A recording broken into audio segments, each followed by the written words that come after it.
രാമ രാമ ഹരി ഹരി. ഹരേ കൃഷ്ണ കൃഷ്ണ കൃഷ്ണ ഹരി ഹരി. ഹരേ രാമ രാമ രാമ ഹരി ഹരി. ഹരേ കൃഷ്ണ കൃഷ്ണ കൃഷ്ണ ഹരി ഹരി. ഹരേ രാമ രാമ രാമ ഹരി ഹരി. ഹരേ കൃഷ്ണ കൃഷ്ണ കൃഷ്ണ ഹരി ഹരി. ഹരേ രാമ രാമ രാമ ഹരി ഹരി. ഹരേ കൃഷ്ണ കൃഷ്ണ കൃഷ്ണ ഹരി ഹരി. ഹരേ രാമ രാമ രാമ ഹരി ഹരി. ഹരേ കൃഷ്ണ കൃഷ്ണ കൃഷ്ണ ഹരി ഹരി. ഹരേ രാമ രാമ രാമ ഹരി ഹരി. ഹരേ കൃഷ്ണ കൃഷ്ണ കൃഷ്ണ ഹരി ഹരി. ഹരേ രാമ രാമ രാമ ഹരി ഹരി. ഹരേ കൃഷ്ണ കൃഷ്ണ കൃഷ്ണ ഹരി ഹരി. ഹരേ രാമ രാമ ഹരി ഹരി. ഹരേ കൃഷ്ണ കൃഷ്ണ കൃഷ്ണ ഹരി ഹരി. ഹരേ രാമ രാമ ഹരി ഹരി. ഹരേ കൃഷ്ണ കൃഷ്ണ കൃഷ്ണ ഹരി ഹരി. ഹരേ രാമ രാമ ഹരി ഹരി. ഹരേ കൃഷ്ണ കൃഷ്ണ കൃഷ്ണ ഹരി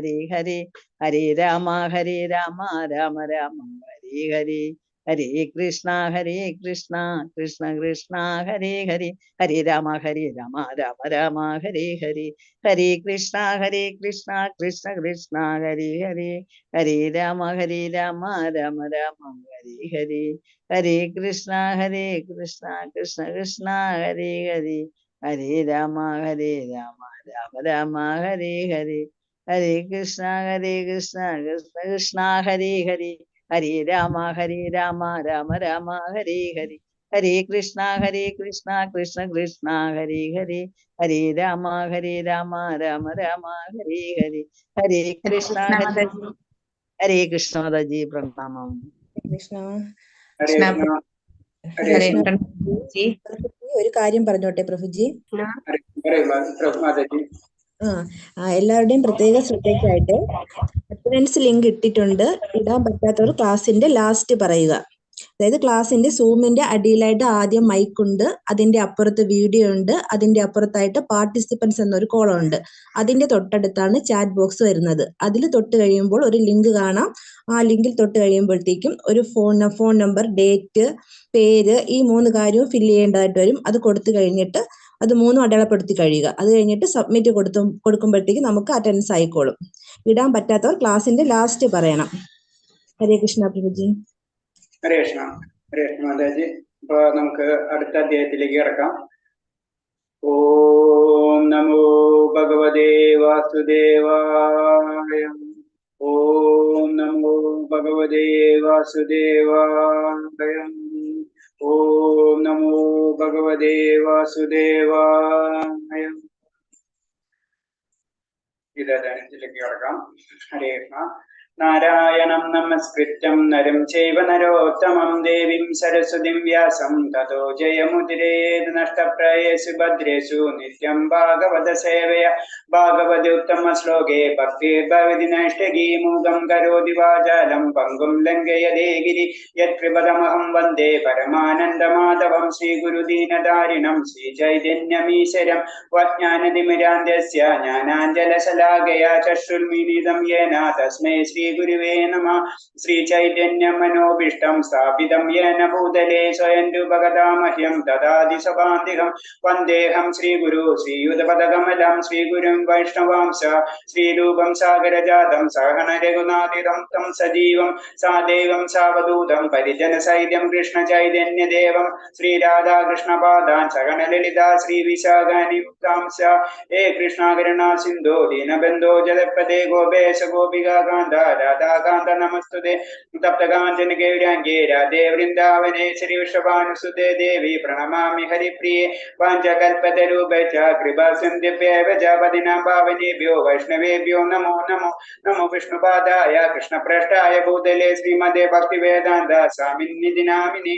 നമസ്തേ സാരസ്വതദേവേ ഗൗരവാണി പ്രചാരിണേ നിർവിശേഷ ശൂന്യവാദി പാശ്ചാത്യദേശധാരിണേ. ജയ ശ്രീകൃഷ്ണ ചൈതന്യ പ്രഭു നിത്യാനന്ദ. ശ്രീ അദ്വൈത ഗദാധര ശ്രീവാസാദി ഗൗരഭക്തവൃന്ദ. ഹരേ കൃഷ്ണ കൃഷ്ണ കൃഷ്ണ ഹരേ ഹരേ. ഹരേ രാമ രാമ രാമ ഹരേ ഹരേ. ഹരേ കൃഷ്ണ. എല്ലാവർക്കും സ്വാഗതം. ഹരേ കൃഷ്ണ. ഞാനൊന്ന് ഷെയർ ചെയ്തോട്ടെ.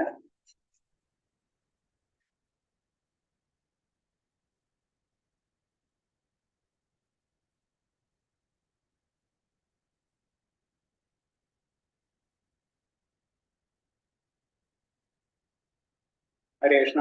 സ്ലൈഡ് കാണുന്നുണ്ടല്ലോ അല്ലേ ഹരേ കൃഷ്ണ? ഹരേ കൃഷ്ണ പ്രഭുജി, കാണാം. ഹരേ കൃഷ്ണ. ഓം നമോ ഭഗവതേ വാസുദേവായ. അപ്പോ കഴിഞ്ഞ 4 അധ്യായം കഴിഞ്ഞ അടുത്ത അധ്യായം നമ്മളെ കർമ്മയോഗം. അപ്പൊ കർമ്മയോഗം നമ്മൾ 3-ാം അധ്യായത്തിനും കർമ്മയോഗം ടച്ച് ചെയ്ത് പോകുന്നുണ്ട്. അപ്പൊ ആ കർമ്മയോഗത്തിൽ പറയുന്നത് വെച്ച് കഴിഞ്ഞാൽ ഭഗവാന് വേണ്ടി ഭഗവാന് വേണ്ടി കർമ്മങ്ങൾ ചെയ്യുക. അതിന് ശരിക്കും കർമ്മയോഗത്തിന്റെ ഉദ്ദേശം എന്ന് പറയുന്നത്. അതിൽ നമുക്ക് അതിൽ നിന്നൊരു ബലം കിട്ടാതെ ഭഗവാനെ നിശ്ചയിച്ചിട്ട് കർമ്മങ്ങൾ ചെയ്യാം. അപ്പൊ ആ പക്ഷെ അതെങ്ങനെയാണ് കൃഷ്ണാവബോധത്തിൽ എങ്ങനെ നടത്താം, അതിന് ഈ അധ്യായത്തിലെ ഉദ്ദേശം എന്ന് പറഞ്ഞത്. അതായത് കൃഷ്ണാവബോധം എന്നുള്ള ആ ഒരു ലെവലിലേക്ക് ഈ കർമ്മയോഗത്തിനെ നമുക്ക് എങ്ങനെ മാറ്റിപ്പറ്റിക്കൊണ്ട് തരാം. നമ്മൾ എന്ത് ചെയ്യുമ്പോൾ ഭഗവാനെ എന്ന് പറഞ്ഞു കഴിഞ്ഞാൽ അത് നമുക്കറിയാം, പക്ഷെ ഇതെങ്ങനെ പ്രാക്ടിക്കലായിട്ട് എങ്ങനെ നടത്താം എന്നാണ് ഈ കൃഷ്ണബോധ പ്രവർത്തനത്തിന്റെ ഈ 5-ാം അധ്യായത്തിന്റെ ഉദ്ദേശം എന്ന് പറയുന്നത്.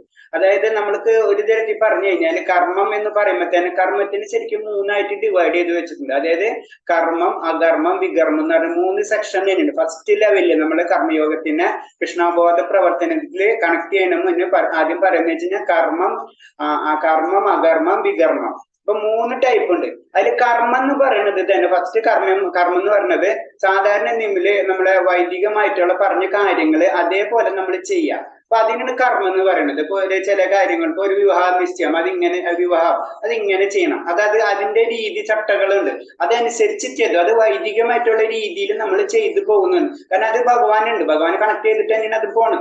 അപ്പൊ വൈദികമായിട്ടുള്ള രീതിയിൽ നമ്മൾ കർമ്മങ്ങൾ ചെയ്യുന്നതിന് ശരിക്ക് കർമ്മം എന്ന് സാധാരണ ഭാഷയിൽ നമ്മൾ കർമ്മം എന്ന് പറയുന്നത്.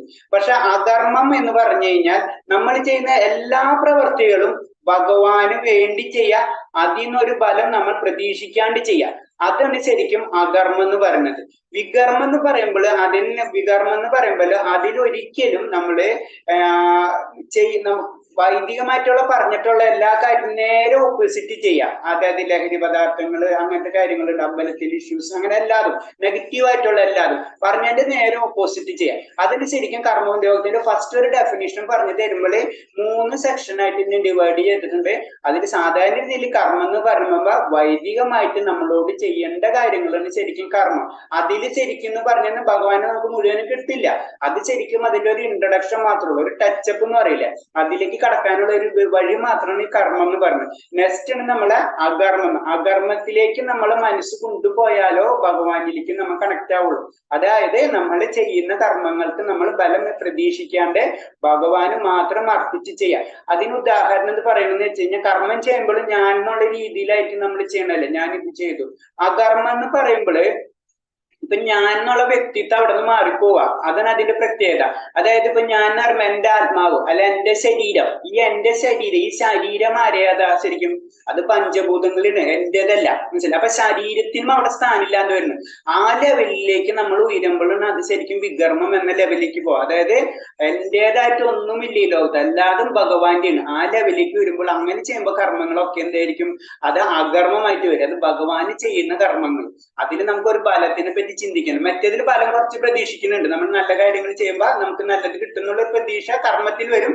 പക്ഷെ ഇതിൽ ഒട്ടും ഉണ്ടാവില്ല, ഇതിൽ ഭഗവാന് മാത്രം. അതിന് അകർമ്മം എന്ന് പറഞ്ഞത്. വികർമ്മം എന്ന് പറഞ്ഞത് വൈദികമായിട്ടുള്ള പറഞ്ഞിട്ടുള്ള കാര്യങ്ങൾ, അത് അകർമ്മമായിട്ട് ഒരു ബന്ധവുമില്ല, നേരെ ഓപ്പോസിറ്റ് ചെയ്യുമ്പോഴാണ് ശരിക്കും അതിന് വികർമ്മം എന്ന് പറയുന്നത്. അപ്പൊ 3ആയിട്ട് തന്നെ ഇതിന് തിരിച്ചിട്ടുണ്ട്. അപ്പൊ നമ്മുടെ സെക്ഷൻ എന്ന് പറഞ്ഞാൽ ശരിക്കും പറഞ്ഞ സെൻട്രലത്തെ സെക്ഷനാണ്. അതായത് ആദ്യത്തെയും രണ്ടാമത്തെയും ആ 2 കർമ്മയോഗവും അതുപോലെ തന്നെ അതിന് കർമ്മവും അകർമ്മവും തമ്മിലുള്ള കണക്ഷൻസ് ആണ് ശരിക്കും. അങ്ങനെ ഭഗവാനിലേക്ക് എങ്ങനെ എത്തിപ്പെടാം എന്നാണ്. അതിന് ശരിക്കും കൃഷ്ണ അവബോധം. നമ്മുടെ ബോധം എന്ന് പറഞ്ഞത് അതായിരിക്കണം. അതായത് നമ്മളെ ഇതിൽ പറയുന്നത് വെച്ച് കഴിഞ്ഞാല് നമ്മുടെ ആത്മാവിന് ഒരു ബോധമുണ്ട് അല്ലെ, നമുക്കൊരു ബോധമുണ്ട്, നമുക്കായ ഒരു ബോധമുണ്ട്. അത് നമ്മുടെ ബോധമാണ്. അത് നമ്മുടെ ആത്മാവിന്റെ ബോധം. അത് നമ്മുടെ ശരീരത്തിൽ മാത്രം ഒതുങ്ങി നിൽക്കുന്ന ഒരു ബോധം, അതിന്റെ അപ്പുറത്തേക്കില്ല.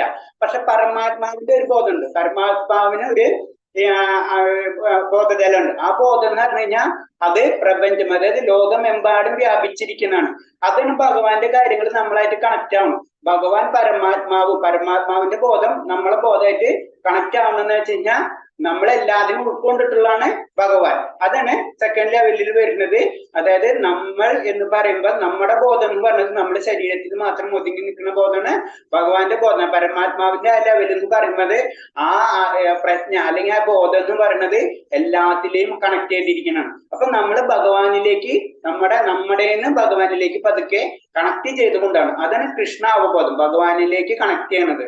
അതാണ് കൃഷ്ണാവബോധം. എങ്ങനെയാണ് കർമ്മയോഗത്തെ നമ്മൾ കൃഷ്ണാവബോധത്തിലേക്ക് കൊണ്ടുവരാം എന്നാണ് ഈ അധ്യായത്തില് പറഞ്ഞു തരുന്നത്. ഹരേ കൃഷ്ണ.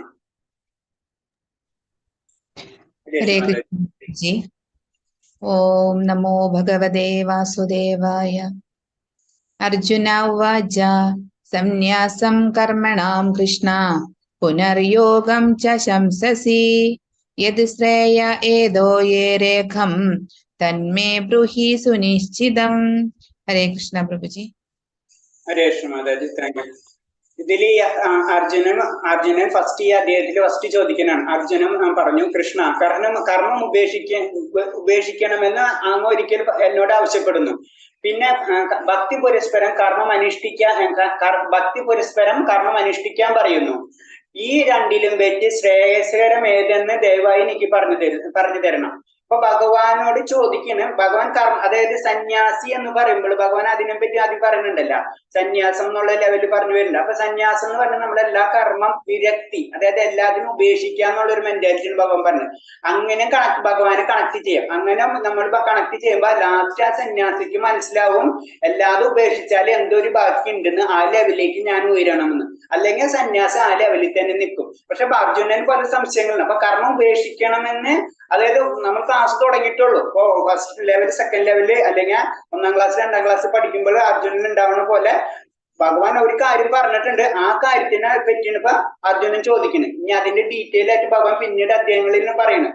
എന്നിരുന്നാലും അർജുനൻ ചോദിക്കുന്നത് കർമ്മം ഉപേക്ഷിക്കണമെന്ന് ഒരിക്കലും അങ്ങ് പറഞ്ഞു. അതായത് നമ്മളിപ്പോ സാധാരണ ഭാഷയിൽ പറഞ്ഞ സന്യാസി വിരക്തി, അങ്ങനെ കർമ്മം ഉപേക്ഷിക്കുക എന്ന് പറഞ്ഞാൽ എല്ലാത്തിനും നമ്മൾ വിരക്തി, ആ മൈൻഡ് എന്നോട്. പിന്നെ ഭക്തി പുരസ്പരം കർമ്മം അനുഷ്ഠിക്കാൻ പറയും, അതായത് ഭക്തിയോടുകൂടി ചെയ്യാൻ പറഞ്ഞു. അപ്പൊ ഇതിൽ വെച്ച് നമുക്ക് എല്ലാവർക്കും എന്ന് പറഞ്ഞു കഴിഞ്ഞാൽ നമുക്ക് ഏറ്റവും എളുപ്പമുള്ള കാര്യങ്ങൾ ചെയ്യാനല്ലേ ഇഷ്ടം. അപ്പൊ ഈ രണ്ടിലും വെച്ച് ശ്രേയസ്കരം ഏതെന്ന് ദയവായി എനിക്ക് പറഞ്ഞു തരും. അത് മാത്രമേ എനിക്ക് ചെയ്യേണ്ട ആവശ്യമുള്ളൂ എന്നാണ് അർജുനൻ ചോദിക്കുന്നത്. കാരണം ഈ ഫോട്ടോഗ്രാഫിൽ കാണിച്ചിട്ടുള്ളത് ഒരു സന്യാസി ആണെങ്കിൽ കൂടിയും അതിനെ കർമ്മം നമുക്ക് ഉപേക്ഷിക്കാൻ പറ്റാത്തതിന്റെ ഒരു ഫോട്ടോഗ്രാഫാണ് ഇതിൽ കാണിച്ചിട്ടുള്ളത്. ഒരു വ്യക്തിക്കും അത്ര പെട്ടെന്ന് കർമ്മം ഉപേക്ഷിക്കാൻ പറ്റില്ല.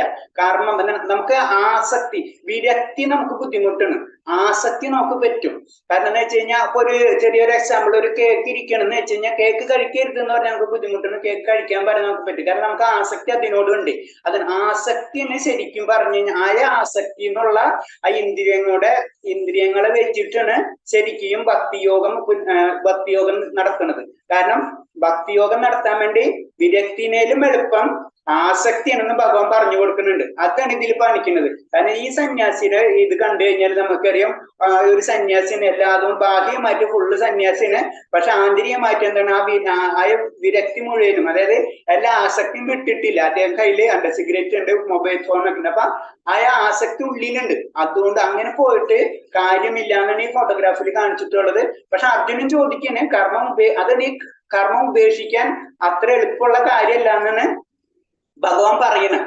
പിന്നെ അത് കാരണമാണ് ഭഗവാൻ പറഞ്ഞത് എന്താ, പിന്നെ ഭക്തി പുരസ്പരം കർമ്മം അനുഷ്ഠിക്കാൻ ചെയ്യണമെന്ന് ഭഗവാൻ പറയേണ്ട കാരണം എന്താ, അതും വഴിയുണ്ട്, പക്ഷെ അതിനേലും എളുപ്പം ഇത്. അപ്പൊ 2-3 കാര്യങ്ങൾ പറയുമ്പോൾ അർജുന സംശയമാണ് ഏതാണ് ഞാൻ ചെയ്യേണ്ടതെന്ന് ഭഗവാനോട് ചോദിക്കുന്നു. ഭഗവാൻ ലാസ്റ്റ് ഇത് തന്നെ പറയുള്ളൂ, ഭക്തി പുരസ്പരം കർമ്മം അനുഷ്ഠിക്കാൻ. അതിന് ശരിക്കും അധർമ്മം എന്ന് പറഞ്ഞത്. ഹരേ കൃഷ്ണ. ഹരേ കൃഷ്ണ. ശ്രീ ഭഗവാനുവാച സന്യാസ കർമ്മയോഗം ച നിശ്രേയസ്കരാ ഉഭൗ തയോസ്തു കർമ്മ സന്യാസാത് കർമ്മയോഗോ വിശിഷ്യതേ. ഹരേ കൃഷ്ണ പ്രഭുജി. ഹരേ കൃഷ്ണ മാതാജി. അപ്പൊ ഇതില് ഭഗവാൻ ക്ലിയർ ആയിട്ട് പറഞ്ഞു കൊടുക്കണേ. കാരണം കർമ്മ പരിത്യാഗവും ഭക്തിയുത കർമ്മവും മുക്തിക്ക് നല്ലത് തന്നെ. രണ്ടായാലും മുക്തി ലഭിക്കും. എങ്കിലും ഭക്തിയുത സേവനമാണ് കർമ്മ പരിത്യാഗത്താൽ ഉത്തമം. അപ്പൊ ഈ ശ്ലോകത്തിലൂടെ ഭഗവാൻ ക്ലിയർ ആയിട്ട് പറഞ്ഞു കൊടുക്കും, നമ്മ വിരക്തി എന്നുള്ള ലെവലിലേക്കല്ല നമ്മൾ പോണ്ടത്, ആസക്തി തന്നെയാണ്. ആ ആസക്തി നമ്മള് ഭഗവാന്റെ കാര്യങ്ങളിലേക്ക് ഉപയോഗിക്കുക. അങ്ങനെയാണെങ്കിലോ നമുക്ക് വളരെ പെട്ടെന്ന് ഭഗവാന്റെ ലോകത്തിൽ അല്ലെങ്കിൽ ആ ആത്മീയ സന്തോഷം നമുക്ക് ലഭിക്കും. വിരക്തിയിൽ കൂടെ എന്താ സംഭവിക്കും, വിരക്തിയിൽ എത്തിക്കഴിഞ്ഞു കഴിഞ്ഞാൽ പിന്നെ അതിന് പല ശാഖകൾ ഉണ്ടെന്നാ പറയുന്നത്. വിരക്തി കുറെ ലെവലിൽ എത്തുമ്പോ പല ശാഖകളായിട്ട് തിരിഞ്ഞു പോകും. പിന്നെ ചില ലെവലിൽ എത്തുമ്പോൾ മാത്രം ചിലവർക്ക് മാത്രമേ അത് ഭക്തിയുത സേവനത്തിലേക്ക് പോകണം എന്നുള്ള ലെവൽ ഉണ്ടാവുള്ളൂ. അവർ ചിലപ്പോ ഭക്തിയുത സേവനത്തിലേക്ക് പോകും. അല്ലെങ്കിൽ ഇത് വെറുതെ ഒരു പറയില്ല, ഒരു സിദ്ധി മാത്രമായിട്ട് ഒതുങ്ങുക ചെയ്യണത്. അപ്പൊ സിദ്ധിയല്ല നമുക്ക് വേണ്ടത്, ഭക്തിയുത സേവനത്തിലേക്ക് പോകണമെന്ന് വെച്ച് കഴിഞ്ഞാൽ നമ്മ ആസക്തിനെ തന്നെ നമ്മൾ അത് ഉപയോഗിച്ച് ഭഗവാന്റെ കാര്യങ്ങൾ ചെയ്യുക എന്നാണ് ഈ ശ്ലോകത്തിൽ കൂടെ ഭഗവാൻ പറഞ്ഞു തരുന്നത്. അതാണ് ഇതിൽ ഫോട്ടോഗ്രാഫ് കാണിച്ചിരിക്കുന്നത്. നമുക്ക് ഭഗവാനെ ആരാധിക്കുമ്പോഴുള്ള ഒരു സന്തോഷം, നമ്മളായ സന്തോഷം. അപ്പൊ നമ്മളെ കണ്ണുകളായാലും കൈയും കാലും എല്ലാതും ഭഗവാന്റെ കാര്യത്തിന് ഉപയോഗിച്ചുകൊണ്ടിരിക്കുന്നു. അപ്പൊ നമ്മളെ ഇന്ദ്രിയങ്ങളെ നമ്മൾ ഭഗവാന്റെ കാര്യങ്ങൾക്ക് ഉപയോഗിക്കുമ്പോൾ അപ്പൊ ഇന്ദ്രിയത്തിന് വേറെ വഴിയില്ല. കണ്ണ് നമ്മൾ ഭഗവാന്റെ കാര്യങ്ങൾക്കാണ് ചെയ്യുന്നത്. അല്ലെ കണ്ണിന് നമ്മള് വിരക്തി അങ്ങോട്ട് നോക്കണ്ടെന്ന് പറഞ്ഞു കഴിഞ്ഞാൽ കണ്ണ് ആ ഭാഗത്തേക്ക് നോക്കും. അത് നമ്മളെ പ്രോബ്ലം. അത് സ്വായത്താക്കാൻ വേണ്ടി വളരെയധികം ബുദ്ധിമുട്ടാണ്. വിരക്തി വളരെ ടഫാണ് കമ്പയർ ടു ഭക്തിയുത സേവനം. ഭക്തി നമുക്ക് ചെയ്യാൻ പറ്റും, നമ്മളൊരു ഭക്തിപൂർവ്വമായിട്ട്. കാരണം അത് നമ്മുടെ ഭക്തി നമ്മുടെ മനസ്സിലുള്ളതാണ്. നമ്മള് ഭഗവാൻ പരമാത്മാവ് രൂപേണ നമ്മുടെ മനസ്സിലുള്ളത് കാരണം കൊണ്ട് ഭക്തി ചെയ്യാൻ വളരെ എളുപ്പമായിരിക്കും. വിരക്തി വളരെ ബുദ്ധിമുട്ടായിരിക്കും. കാരണം ഭഗവാൻ തന്നെ ശരിക്കും എന്താ കാരണം എന്ന് വെച്ച് കഴിഞ്ഞാൽ ഭഗവാൻ ആനന്ദമാണ്. ആ ഭഗവാനത്തിന്റെ ആനന്ദത്തിന്റെ ഒരു അംശമാണ്. അപ്പൊ ആനന്ദം എന്ന വസ്തുത നമുക്ക് മറച്ചു വെക്കാൻ പറ്റില്ല. അത് വളരെ ബുദ്ധിമുട്ടാണ് ആനന്ദത്തെ നമുക്ക് മറച്ചു വെക്കാൻ വേണ്ടി. ആ ആനന്ദം കിട്ടാത്ത കാരണം കൊണ്ടാണ് ആത്മാവ് പരക്കുമ്പോ അതിനെ എവിടെയാണ് ആനന്ദം അന്വേഷിച്ച്. അപ്പൊ ആ ആത്മാവിനെ ഇന്ദ്രിയങ്ങളെ വഴി ഭഗവാനിലേക്ക് കണക്ട് ചെയ്യാനാണ് ഭഗവാൻ പറഞ്ഞിട്ടുള്ളത്. അതാണ് ഭക്തിയുത സേവന കർമ്മങ്ങൾ കർമ്മത്യാഗത്തേക്കാൾ ഉത്തമെന്ന് ഭഗവാൻ പറയുന്നത്. ഹരേ കൃഷ്ണ മാതാജി. അതിന്റെ ഒരു ജസ്റ്റ് ഒരു ഭാഗവതത്തിലെ ഒരു കഥയാണിത്. കാരണം എന്ന് വെച്ച് കഴിഞ്ഞാൽ നമ്മള് ഈ കർമ്മം വികർമ്മം എന്നൊക്കെ പറഞ്ഞില്ലേ, ഞാൻ അതിനൊരു എക്സ്പ്ലനേഷൻ കൊടുക്കുന്ന ഒരു ഫിഗറാണ്. അതായത് ഒരു സെക്കൻഡ്, ആ രാജാവിന്റെ പേരൊന്നും ഞാൻ നോക്കട്ടെ. നിർഗൻ എന്ന് പറഞ്ഞിട്ടുള്ള ഒരു രാജാവ് ഉണ്ടായിരുന്നു. ഭാഗവതത്തിലെ ഒരു കഥയാണ്. അദ്ദേഹം വളരെ ദാനം ചെയ്യുന്ന ഒരു വ്യക്തിയായിരുന്നു. വളരെ പ്രത്യേകിച്ച് ബ്രാഹ്മണർക്ക് അദ്ദേഹം ദാനം ചെയ്തുകൊണ്ടിരിക്കും. അപ്പൊ ഒരു പ്രാവശ്യം ദാനം ചെയ്യുന്ന സമയത്ത് പശുക്കളാണ് അദ്ദേഹം ദാനം ചെയ്യുന്നത്. ദാനം ചെയ്യുന്ന സമയത്ത് ഒരു ബ്രാഹ്മണൻ ആദ്യം പശുക്കളൊക്കെ ദാനം ചെയ്തു. പിന്നെ അയാൾ ഓട്ടോമാറ്റിക്കായിട്ട് വീട്ടിൽ കൊണ്ടുപോയി. വീട്ടിൽ കൊണ്ടുപോയതിനു ശേഷം ഈ പശു എന്താന്ന് വെച്ച് കഴിഞ്ഞാൽ അത് വീണ്ടും ഈ രാജാവിന്റെ കൊട്ടാരത്തിലേക്ക് അത് തിരിച്ചു വരുന്നു. രാത്രിയായപ്പോ അങ്ങനെ വഴി തെറ്റിട്ട് എങ്ങനെയോ വീണ്ടും രാജാവിന്റെ ആലയത്തിൽ ചെന്നപ്പെടുന്നു. പിറ്റേ ദിവസം രാജാവ് എന്തെന്ന് വെച്ച് കഴിഞ്ഞാൽ രാജാവിന് ഇതറിയില്ല. രാജാവ് എന്തെന്ന് വെച്ച് കഴിഞ്ഞാൽ വീണ്ടും ഈ പശുവിനെ എടുത്ത് വേറൊരു ബ്രാഹ്മണനെ കൊടുക്കണം.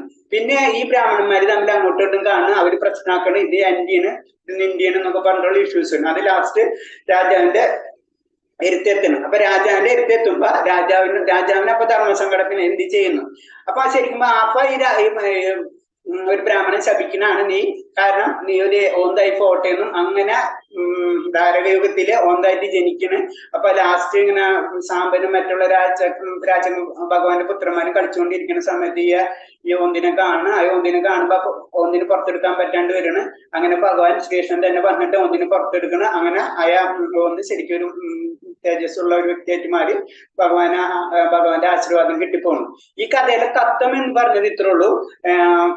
ഇതെന്ന് വെച്ച് കഴിഞ്ഞാല് നമ്മൾ ചെയ്യണ കാര്യങ്ങൾ അവിടെ ഇതിനുള്ള ഇത് പറയുമ്പോ ഒരു കഥ, ഈ കഥയില് ഈ കഥ നമ്മൾ എന്തിനു പറയുന്നത്, അതിന്റെ തത്വം അതാണ് നമ്മൾ മനസ്സിലാക്കേണ്ടത്. നമ്മളെ പുരാണങ്ങളെല്ലാതും ഒരു തത്വത്തിന്റെ ബേസിലായിരിക്കും പറയാം. ഇതില് തത്വം എന്ന് പറഞ്ഞത് നമ്മൾ ചെയ്യുന്ന കാര്യങ്ങൾ, അതായത് രാജാവ് എന്ന് പറഞ്ഞ എന്റെ സ്വത്ത് ഞാൻ എടുത്തു കൊടുക്കണമെന്ന്. ശരിക്കും ആളെ സ്വത്തല്ല, എല്ലാതും ഭഗവാന്റെ. എന്റേതായി ലോകത്തൊന്നുമില്ല.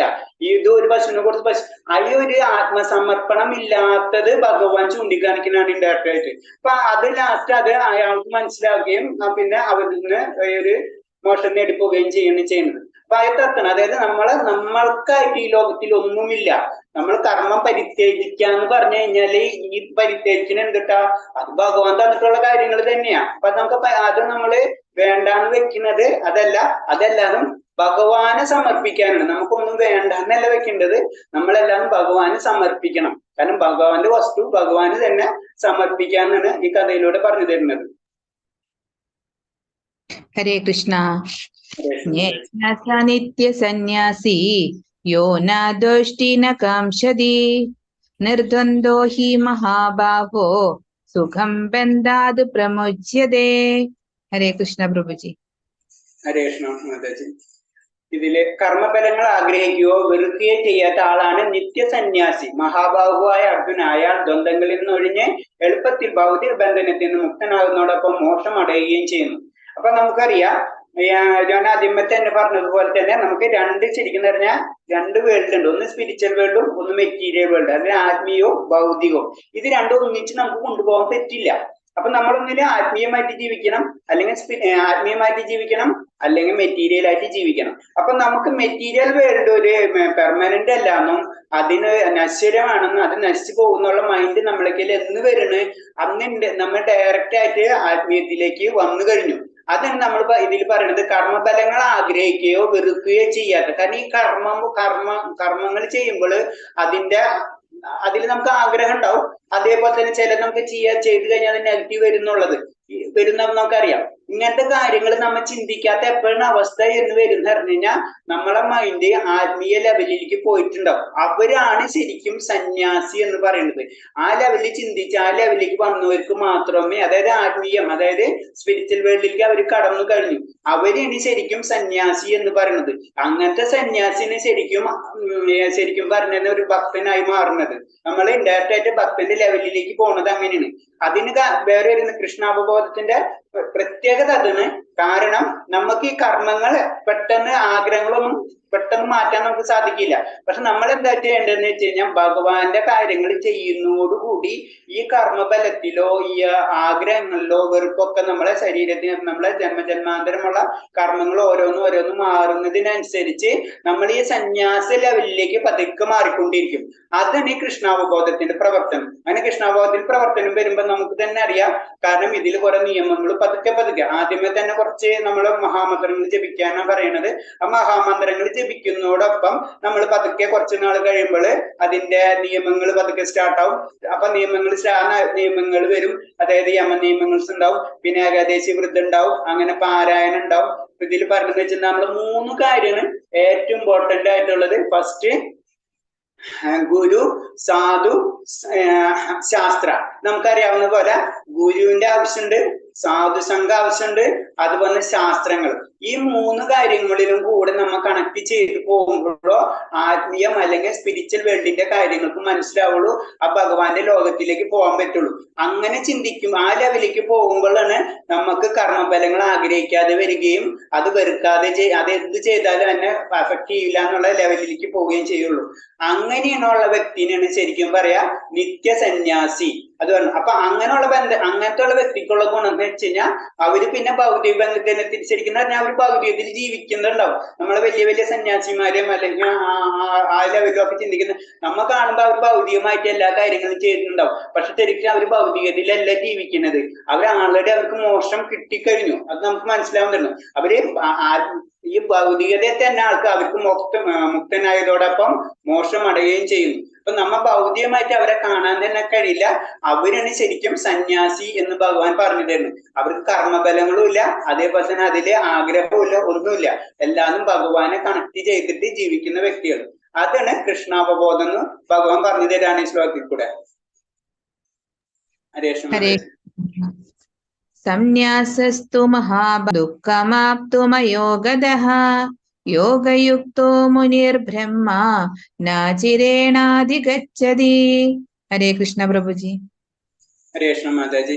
ഈ ശ്ലോകത്തിൽ ഭഗവാൻ പറയുന്നത് എല്ലാ കർമ്മങ്ങളും ത്യജിച്ചു വന്നിരിക്കലും ഭക്തിയുത ഭഗവത സേവനത്തിൽ ഏർപ്പെടാതെ ആർക്കും സന്തോഷം നേടാനാവില്ല. ഭക്തിയുത സേവനത്തിൽ ഏർപ്പെട്ടിരിക്കുന്ന ചിന്താശാലിയായ ഒരു വ്യക്തി അജീരനെ പരമപദം പ്രാപിക്കും. അപ്പൊ ഇത്രയും, അതായത് ഭക്തിക്ക്, അത് ഞാൻ പറയുന്നത് ഭഗവത ഭക്തിക്കുള്ളതാണ്. അത് തന്നെയാണ് ഭഗവാൻ മാക്സിമം ശ്ലോകങ്ങളിലും പറഞ്ഞു തരുന്നത്. അല്ലാണ്ട് അതിൽ ഞാൻ കുറച്ചു നേരത്തെ പറഞ്ഞിരുന്ന പോലെ തന്നെ അത് മാനേജ്മെന്റ് സ്കില്ലിനോ അല്ലെങ്കിൽ നമ്മുടെ ലൈഫ് സ്റ്റൈലിനോ അതിന് മാത്രമുള്ളതല്ല. അത് അതിലുണ്ടെന്ന് മാത്രമേ ഉള്ളൂ. പക്ഷെ അൾട്ടിമേറ്റ് ലക്ഷ്യം ഭക്തി തന്നെയാണ്. നമുക്ക് പരമമായ പദം നമുക്ക് പ്രാപിക്കണം. അതിനു വേണ്ടിയുള്ള കാര്യങ്ങളാണ് ഭഗവാൻ പറഞ്ഞു തരുന്നത്. അതാണ് പറഞ്ഞത്, എല്ലാ കർമ്മങ്ങളും ത്യജിച്ചു വന്നിരിക്കലും ഭക്തിയുത സേന. അതായത് ഒരു സന്യാസി, നമ്മളെ ചിന്താഗതിയുള്ള സന്യാസി എല്ലാ കർമ്മങ്ങളും വേണ്ടാന്ന് വെക്കുന്നു അല്ലെ. അപ്പൊ അങ്ങനെ ചെയ്തിട്ട് കാര്യമില്ല എന്ന് പറഞ്ഞു. അങ്ങനെ ചെയ്താലും ആ ഭക്തിയുത സേവനത്തിലേക്ക് കടക്കണം. അതിനിതിൽ പറഞ്ഞു വെച്ചാൽ നമുക്ക് സാങ്ക്യശാസ്ത്രം എന്ന് പറഞ്ഞിട്ടുള്ളതുണ്ട്, മായാവാദികളുണ്ട്, ശൂന്യവാദി. നമ്മളെ സനാതന ധർമ്മത്തിൽ തന്നെ പല സെക്ഷൻസ് ഉണ്ട്. മായാവാദികളുണ്ട്, പിന്നെ അവ്യക്തവാദികളുണ്ട്, അതുപോലെ തന്നെ സാങ്ക്യശാസ്ത്രം ഉണ്ട്. അപ്പൊ അതിലൊക്കെ പറഞ്ഞു വരുമ്പോഴും ഇവരെല്ലാവരും ഒരു അന്വേഷണം ഇതിലെല്ലാം നടക്കുന്നത്. അന്വേഷിച്ച് അവര് ലാസ്റ്റ് ഇത് മനസ്സിലാവും. അപ്പോഴേക്കും അവരെ ചിലപ്പോ ജന്മാന്തരങ്ങൾ കഴിഞ്ഞിട്ടുണ്ടാവും അത് മനസ്സിലാക്കി വരണമെങ്കിൽ. അപ്പൊ ആ ലാസ്റ്റ് ആ സെക്ഷനിൽ വരുമ്പോ അവര് ഭക്തിയുദ്ധമാണ്. ഈ ജന്മത്തിൽ അവര് വെറും റിസർച്ച് ആയിരിക്കും, അത് ജ്ഞാനി എന്നുള്ള ലെവലിലായിരിക്കും. അല്ലാതെ അന്വേഷിച്ച് അതിന് സാങ്ക്യശാസ്ത്രം എന്നൊരു ശാസ്ത്രം നമ്മളിലുണ്ട്, കപിലമുനിയാണ് അത് രചിച്ചിട്ടുള്ളത്. അതിൽ പറയണെന്ന് വെച്ച് കഴിഞ്ഞാല് അതൊരു തരത്തില് ഇപ്പോഴത്തെ മോഡേൺ സയൻസ് പോലെ നമുക്ക് കണക്കൂട്ടതിനെ. അതായത് എങ്ങനെ പ്രപഞ്ചം ഉണ്ടായി, മനുഷ്യൻ എങ്ങനെ ഉണ്ടായി, അതിന്റെ ഓരോ ഇങ്ങനെയൊക്കെ തിരിച്ച് ഇത് തന്നെ നമ്മളെ സാങ്ക്യശാസ്ത്രത്തിൽ പറയണം. പ്രപഞ്ചത്തെ വിശകലനം ചെയ്തിട്ട് എങ്ങനെയാണ് അങ്ങനത്തെ കാര്യങ്ങൾ അങ്ങനെ ചിന്തിച്ച് ലാസ്റ്റ് ഇത് കണക്ട് ചെയ്യാൻ ഒരു ഇത് വേണ്ടേ. ഇപ്പൊ നമുക്കറിയാം, സയൻസിൽ തന്നെ അറിയാം പല കാര്യങ്ങളും നമ്മൾ ചെയ്തു കൂട്ടുന്നുണ്ട്. പക്ഷെ ഇത് ലാസ്റ്റ് എവിടെ എത്തുമ്പോ എന്തൊരു കുറവ് സംഭവിക്കും. അത് കണക്ട് ചെയ്യാം. അതെന്ന് മനസ്സിലാവണേ അന്നാണ് ശരിക്കും ആ വ്യക്തിക്ക് ആത്മീയ സന്തോഷം അല്ലെങ്കിൽ ഭക്തിയുത സേവനം ചെയ്യണം. അതിൽ ഭഗവാനാണ് അൾട്ടിമേറ്റ് എന്ന് പറഞ്ഞു തരണം. അപ്പൊ എല്ലാ ശാസ്ത്രത്തിന്റെയും പ്രോബ്ലം അതാണ്. ഭക്തിയുത സേവനത്തിന്റെ ഭഗവാൻ പറഞ്ഞു തരുന്നത് എല്ലാ കർമ്മങ്ങളും അതായത് സംഖ്യാശാസ്ത്രത്തിൽ പറയുന്നതാണ്. ആദ്യം തന്നെ ഭൗതികത്തിനെ തന്നെ നിങ്ങൾ വേണ്ടാന്ന് വെക്കാന്ന് പറഞ്ഞു. ഭൗതികം എന്നുള്ള വസ്തുതയില്ല. അപ്പൊ അത് അവർ ചെയ്യുന്നുണ്ട്. അവരൊന്നും ചെയ്യാതിരിക്കല്ല, നമ്മളെ പോലെ ആ കർമ്മങ്ങൾ ചെയ്യല്ല. എല്ലാ കർമ്മങ്ങളും അവര് സംഖ്യാശാസ്ത്രത്തിൽ പറയും എല്ലാ കർമ്മങ്ങളും വേണ്ടാന്ന് വെച്ചിട്ടാണ് അവരോ ഈ പ്രപഞ്ചത്തെ വിശകലനം ചെയ്തിട്ട് അതിൽ ഏത് ശക്തി, അങ്ങനെ കർമ്മേന്ദ്രിയം, ജ്ഞാനേന്ദ്രിയം, അങ്ങനെ കുറെ സെക്ഷൻസ് ഉണ്ട്. അതൊക്കെ നോക്കിയതിന് ശേഷം ലാസ്റ്റ് മനസ്സിലാവും ഇതും അത് തന്നെയാണെന്ന്. മനസ്സിലായി? അപ്പൊ അതേപോലെ തന്നെ ഈ വാദികളുണ്ട്, മായാവാദികളുണ്ട്. എല്ലാതും മായയെന്ന് വിശ്വസിക്കുന്നത്. അതായത് അവ്യക്തം, അതായത് വ്യക്തിത്വത്തിൽ ഭഗവാനുള്ള ആ രൂപമില്ല. ഭഗവാൻ അതീന്ദ്രിയാണെന്നല്ല ചിന്താഗതി. നമ്മുടെ രീതിയിൽ ഭഗവാൻ അതീന്ദ്രിയാണ്. അത് അവർ അക്സെപ്റ്റ് ചെയ്യും. അതും ശരിയാണ്, ഓക്കെ അതീന്ദ്രിയാണ്. പക്ഷെ നമ്മളെ രൂപത്തെ അവർ അക്സെപ്റ്റ് ചെയ്യില്ല. അതൊരു മനുഷ്യന്റെ രൂപം അല്ലെങ്കിൽ ഭഗവാന്റെ ഒരു സാമസുന്ദര രൂപമാണെന്ന് അവർ അക്സെപ്റ്റ് ചെയ്യില്ല. മനസ്സിലായി? അപ്പൊ അതിനു വേണ്ടിയിട്ട് അവർ അതിൻ്റെതായ കാരണങ്ങൾ നിരത്തുന്നുണ്ട്. പക്ഷെ എന്നിരുന്നാലും ഇതൊക്കെയാണ് ഭഗവാൻ പറഞ്ഞു തരുന്നത്. ഭക്തിയുത സേവനത്തിൽ കൂടെ മാത്രമേ ഭഗവാനെ മനസ്സിലാക്കാൻ പറ്റുള്ളൂ. അതായത് അല്ലാതെ നമ്മൾ ഈ റിസർച്ചും കാര്യങ്ങളും ചെയ്തിട്ട് കാര്യമില്ല. കാരണം അതൊക്കെ ചെയ്ത് കഴിഞ്ഞാലും ലാസ്റ്റ് അവിടെ എത്തും, ഭക്തിയുത സേവനത്തിൽ തന്നെ എത്തേണ്ടി വരും. അതാണ് എല്ലാ കർമ്മങ്ങളും അവർ ചെയ്യുന്നുണ്ട്, അല്ലാതെ അവർ പരിധിച്ച് കളയുന്നുണ്ട്. പക്ഷെ എന്നിരുന്നാലും ആ ഭക്തിയുത സേവനത്തിലെത്തിയ അയാൾക്ക് പരമപദം ലഭിക്കുള്ളൂ എന്നാണ് ഈ ശ്ലോകത്തിൽ കൂടെ പറഞ്ഞു തരുന്നത്. അപ്പൊ ഭഗവാൻ എല്ലാ ശ്ലോകത്തിലും എല്ലാവിടം ശ്രദ്ധിച്ചാൽ അറിയാം, എല്ലാ കാര്യങ്ങളും പറഞ്ഞു വരുമ്പോഴും അൾട്ടിമേറ്റ് ഭക്തിയുത സേവനം തന്നെയാണ് പറയുന്നത്. കൃഷ്ണ ബ്രഹ്മണ്യാദായ കർമാണി സംഗം ത്യക്ത കരോതി യഃ ലിപ്യതേന സ പാപേന പത്മപത്രമിവാംബസാ. ഹരേ കൃഷ്ണ പ്രഭുജി. ഹരേ കൃഷ്ണ മാതാജി. ഇതില് പറയണെന്ന് വെച്ച് കഴിഞ്ഞാൽ ഇത് തന്നെയാണ്. കാരണം ആസക്തി കൂടാതെ ബലത്തെ പരമപുരുഷന് സമർപ്പിച്ചുകൊണ്ട് തന്റെ കർത്തവ്യങ്ങൾ അനുഷ്ഠിക്കുന്ന ഒരാളെ താമരയിൽ വെള്ളം എന്ന പോലെ ദുഷ്കർമ്മങ്ങൾ ബാധിക്കുകയില്ല. നമുക്കറിയാം താമര ചെളിയിലാണ് ഉണ്ടാവുന്നതും. മനസ്സിലായി? അപ്പൊ ആ പരിശുദ്ധി എവിടെയാ? എത്ര ചെളിയിലാണെങ്കിലും അല്ലെങ്കിൽ അത് പരിശുദ്ധി നിലനിർത്തും. അപ്പൊ താമരനെ സംബന്ധിച്ച് ബാക്കിയുള്ള മാറ്ററുകളൊന്നും ഒരു പറയില്ല, ഒന്നും കണക്റ്റഡ് ഇല്ല. പക്ഷെ പരിശുദ്ധി എപ്പോഴും നിലനിൽക്കും. പറഞ്ഞ ആസക്തിയ നമുക്കുണ്ടാവുന്ന ആസക്തി എന്ന് പറഞ്ഞു കഴിഞ്ഞാൽ അതിന്റെ ചുറ്റുപാടുള്ള മലിനം, അതാണ് ഉദ്ദേശിക്കുന്നത്. അപ്പൊ ആ ഒരു കാര്യങ്ങളൊന്നും എന്തൊരു കാര്യങ്ങളും പ്രശ്നങ്ങളില്ലാതെ തന്റെ ലക്ഷ്യം ഭഗവാന് മാത്രം സമർപ്പിച്ച് അതിനൊരു താമരയിലെ വെള്ളത്തെ പോലെ, താമരയില് വെള്ളം വീണ് കഴിഞ്ഞാൽ എന്താ സംഭവിക്കുക? ഓട്ടോമാറ്റിക്കായിട്ട് വെള്ളം പിടിക്കില്ല. അപ്പൊ നമുക്ക് എന്ത് നെഗറ്റീവ് ഉണ്ടെങ്കിലും നമുക്കുള്ള പോസിറ്റീവ് എന്ന് പറയുന്നത് ഭഗവാൻ. ആ സങ്കല്പത്തിലേക്ക് പോയി കഴിഞ്ഞാൽ ആ വ്യക്തിനെ ഒരിക്കലും ദുഷ്കർമ്മങ്ങൾ ബാധിക്കില്ല. കാരണം ദുഷ്കർമ്മം ബാധിക്കാതെ എന്താണ്, നമ്മളത് അക്സെപ്റ്റ് ചെയ്യണില്ല, നമ്മളത് ബാധിക്കാത്ത രീതിയിലാണ് നമ്മൾ കാര്യങ്ങളെല്ലാതും ചെയ്തു പോണത്. അത് കാരണം ഭഗവാൻ പറയുന്നത് ഈ ശ്ലോകത്തിൽ എന്ന് പറഞ്ഞത് അതാണ് പറഞ്ഞത്, എന്റെ കാര്യങ്ങൾ മാത്രം എനിക്ക് വേണ്ടി സമർപ്പിച്ച് കഴിഞ്ഞു കഴിഞ്ഞാൽ അവർക്ക് യാതൊരു വിധത്തിലുള്ള ദുഷ്കർമ്മങ്ങൾ ഉണ്ടാവില്ല എന്ന് ഈ ശ്ലോകത്തിൽ കൂടെ ഭഗവാൻ പറഞ്ഞു തരുന്നു. അതാണ് ഭക്തി എന്ന് പറഞ്ഞത്. ശരിക്കും ഭഗവാൻ പറഞ്ഞു തരുന്നതാണ്. എന്താ അത് നമ്മ ആദ്യത്തെ 6 ചാപ്റ്റർ കർമ്മയോഗമാണ്. കർമ്മത്തിൽ കൂടെ എങ്ങനെ ഭഗവാനെ നേടാമെന്നാണ് ഭഗവാൻ പറഞ്ഞു തരുന്നത്. അപ്പൊ ഈ ശ്ലോകത്തിൽ ഭഗവാൻ പറഞ്ഞു, നിങ്ങൾ കർമ്മം ചെയ്യുന്നുണ്ട്. നമുക്ക് കർമ്മം ചെയ്യുമ്പോൾ പല നെഗറ്റീവ്സ് ഉണ്ടെങ്കിൽ കൂടിയും അത് ബാധിക്കാത്തതെന്ന് വെച്ച് കഴിഞ്ഞാൽ നിങ്ങൾ എന്നിൽ അത്ര വിശ്വസ്തൻ കാരണമുണ്ട്. നിങ്ങൾ എനിക്ക് വേണ്ടിയാണ് കർമ്മങ്ങൾ ചെയ്യുന്നത്, അല്ലെങ്കിൽ എന്നെ മുന്നിൽ നിർത്തിയാണ് കർമ്മങ്ങൾ ചെയ്തുകൊണ്ടിരിക്കുന്നത്. അപ്പോൾ നമുക്ക് ആ ദുഷ്കർമ്മങ്ങൾ ബാധിക്കില്ല എന്ന പറഞ്ഞു. കാരണം നമുക്ക് സിമ്പിൾ ആയിട്ട് ചിന്തിച്ചാലേ നമുക്ക് ഒരു മനസാക്ഷി എന്ന് പറഞ്ഞൊരു സബ്ജക്ട് ഉണ്ട്. അതില്ലാതെ വരുന്നതിന് ഭഗവാന്റെ ഒരു മനസ്സിലില്ലെങ്കിൽ, അത് ചിന്താഗതി ഇല്ലെങ്കിൽ നമ്മൾ മനസാക്ഷി ഇല്ലാണ്ട് വർക്ക് ചെയ്യും. അപ്പൊ അത് തന്നെയാണ്. അങ്ങനെ മനസാക്ഷിയും കൂടെ ഈ ശ്ലോകത്തിൽ ഭഗവാൻ ഇൻഡയറക്റ്റ് ആയിട്ട് സൂചിപ്പിക്കുന്നുണ്ട്. ഹരേ കൃഷ്ണ. യുക്തകർമ്മ ഫലം ത്യക്ത്വാ ശാന്തിമാപ്നോതി നൈഷ്ഠികീം അയുക്തകാമകാരേണ ഫലേ സക്തോ നിബധ്യതേ. ഹരേ കൃഷ്ണ പ്രഭുജി. ഹരേ കൃഷ്ണ. ഇതുപോലെ തന്നെ അതിന്റെ കണ്ടിന്യൂഷൻ, അതായത് ഭക്തിനെ പറ്റി ഭഗവാനിലേക്ക് വരണം എന്നുള്ള രീതിയിലുള്ള ശ്ലോകങ്ങൾ തന്നെയാണ് ഈ അധ്യായത്തില് പറഞ്ഞത്. കൃഷ്ണാവബോധമാണല്ലോ. അപ്പൊ ഭക്തിനെ പറ്റിയാണ് പറഞ്ഞു തരുന്നത്.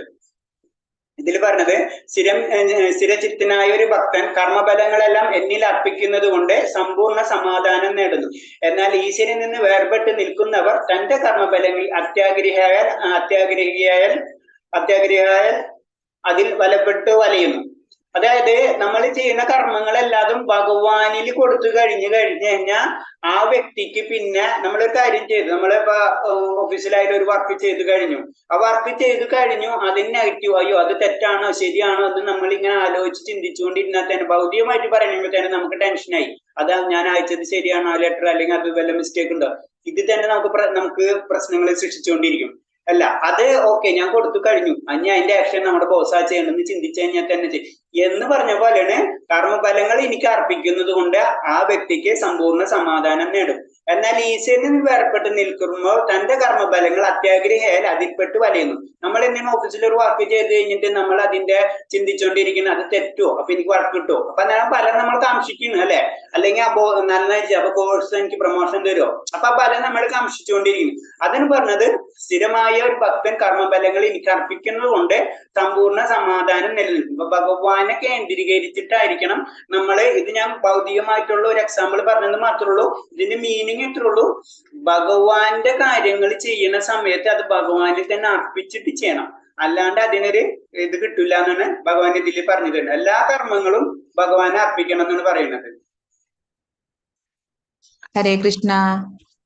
ന കർത്തൃത്വം ന കർമാണി ലോകസ്യ സൃജതി പ്രഭുഃ ന കർമ്മഫല സംയോഗം സ്വഭാവസ്തു പ്രവർത്തതേ.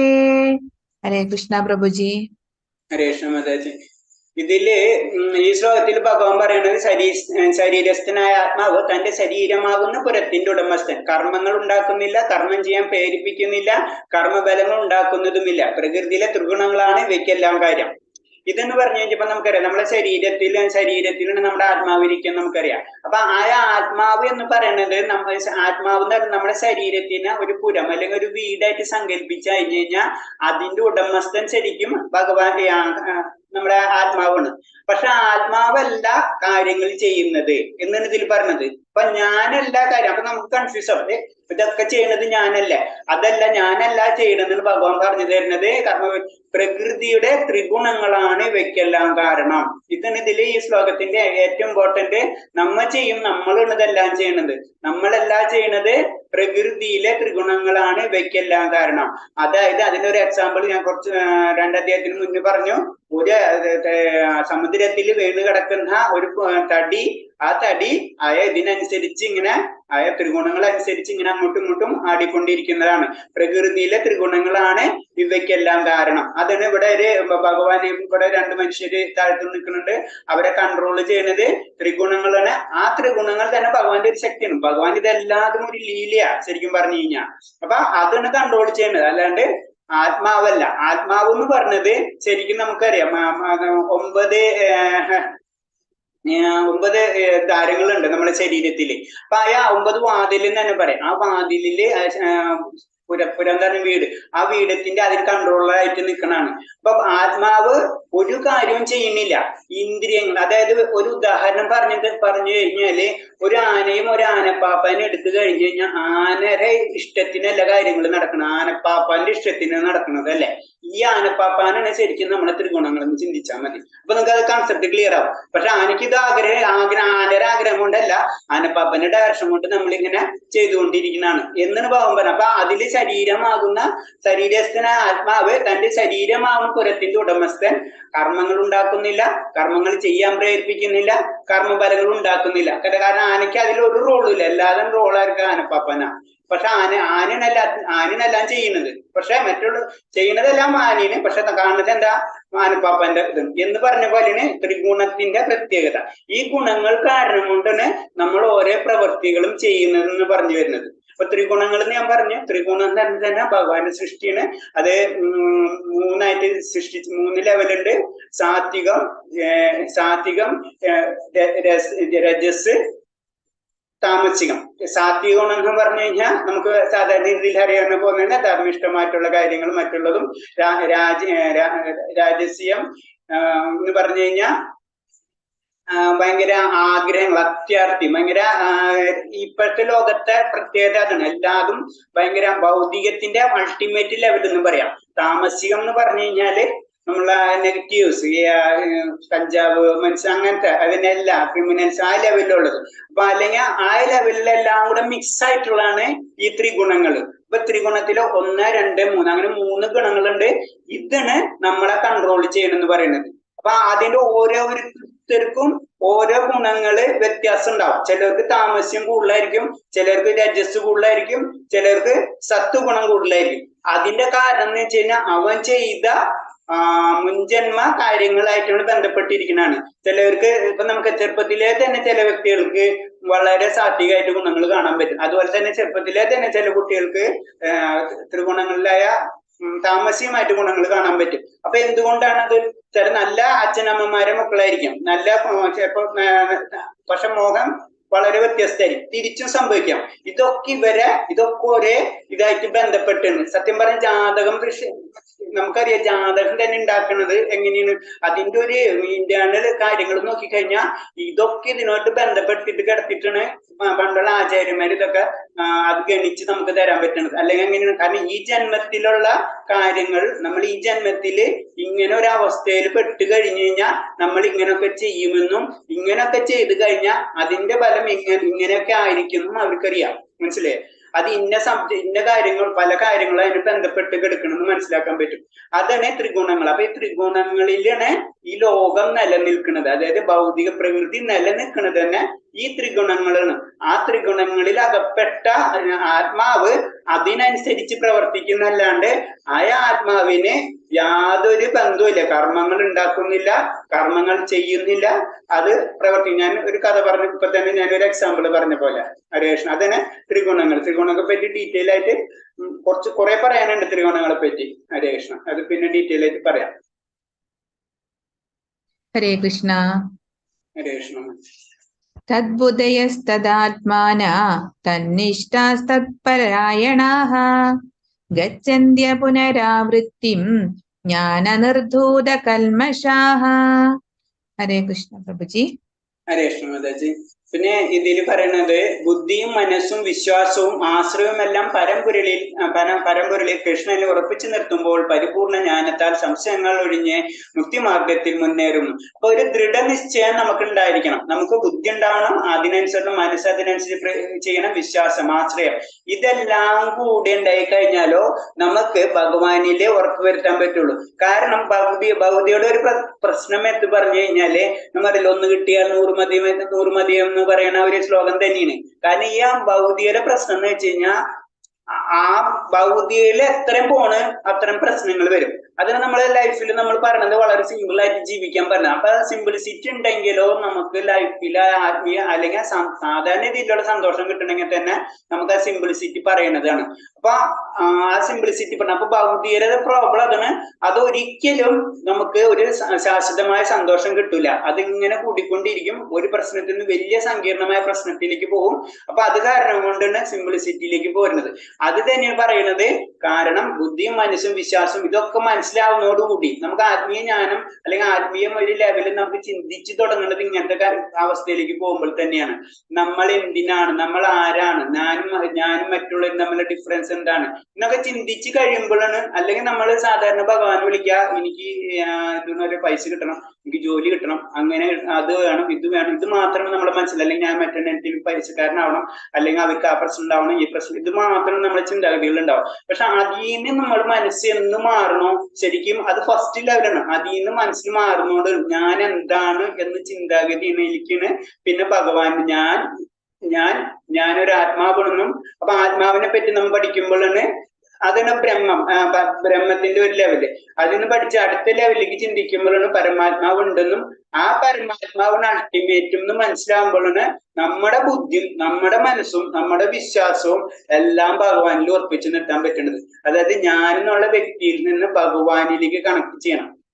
ഞാൻ ആരാണ്, എന്തിനാണ് ഈ ലോകത്തിൽ ഞാൻ വന്നത്, ഇതൊന്നും നമുക്കൊരു പിടിപ്പില്ല, മനസ്സിലായി. അപ്പൊ അങ്ങനെ ഓരോരുത്തരും ചിന്തിച്ച് വരുമ്പോഴാണ് അൾട്ടിമേറ്റ്. അതിനിങ്ങനെ അത് കുറെ പേര് ചിന്തിച്ചു പോകുമ്പോ അവർ ആത്മീയമായിട്ട് പല ലെവലിലേക്ക് എത്തും. പക്ഷെ അൾട്ടിമേറ്റ് ലെവല് ഭഗവാന്റെ ഗോലോക വൃന്ദാവനം ആയ ലോകത്താണ് മുക്തി, അല്ലെങ്കിൽ അൾട്ടിമേറ്റ് നമുക്ക് സന്തോഷം എന്ന് മനസ്സിലാവുമ്പോൾ നമ്മളെ മനസ്സും ബുദ്ധിയും വിശ്വാസവും ആശ്രയം എല്ലാവരും ഭഗവാൻ. ആശ്രയം അത് വളരെ ഇമ്പോർട്ടന്റ് ഉണ്ട്, വിശ്വാസവും വേണം. അങ്ങനെ എത്തുമ്പോൾ നമ്മൾ എന്താ തീർച്ചയായിട്ടും എല്ലാ സംശയങ്ങളും ഒഴിഞ്ഞ് മുക്തിമാർഗത്തിൽ മുന്നേറുമെന്നാണ്. മുക്തിമാർഗത്തിൽ മുന്നേറുന്നുള്ളൂ, മുക്തി ലഭിക്കുന്നില്ല നമ്മൾ, മനസ്സിലായി. അതിന് പിന്നെയും കുറെ ലെവലുകളുണ്ട്. അപ്പൊ ഇതൊക്കെ ഒരേ ഭഗവാൻ ഇങ്ങനെ എല്ലാ മാർഗങ്ങളും അർജുന് പറഞ്ഞു കൊടുക്കുക.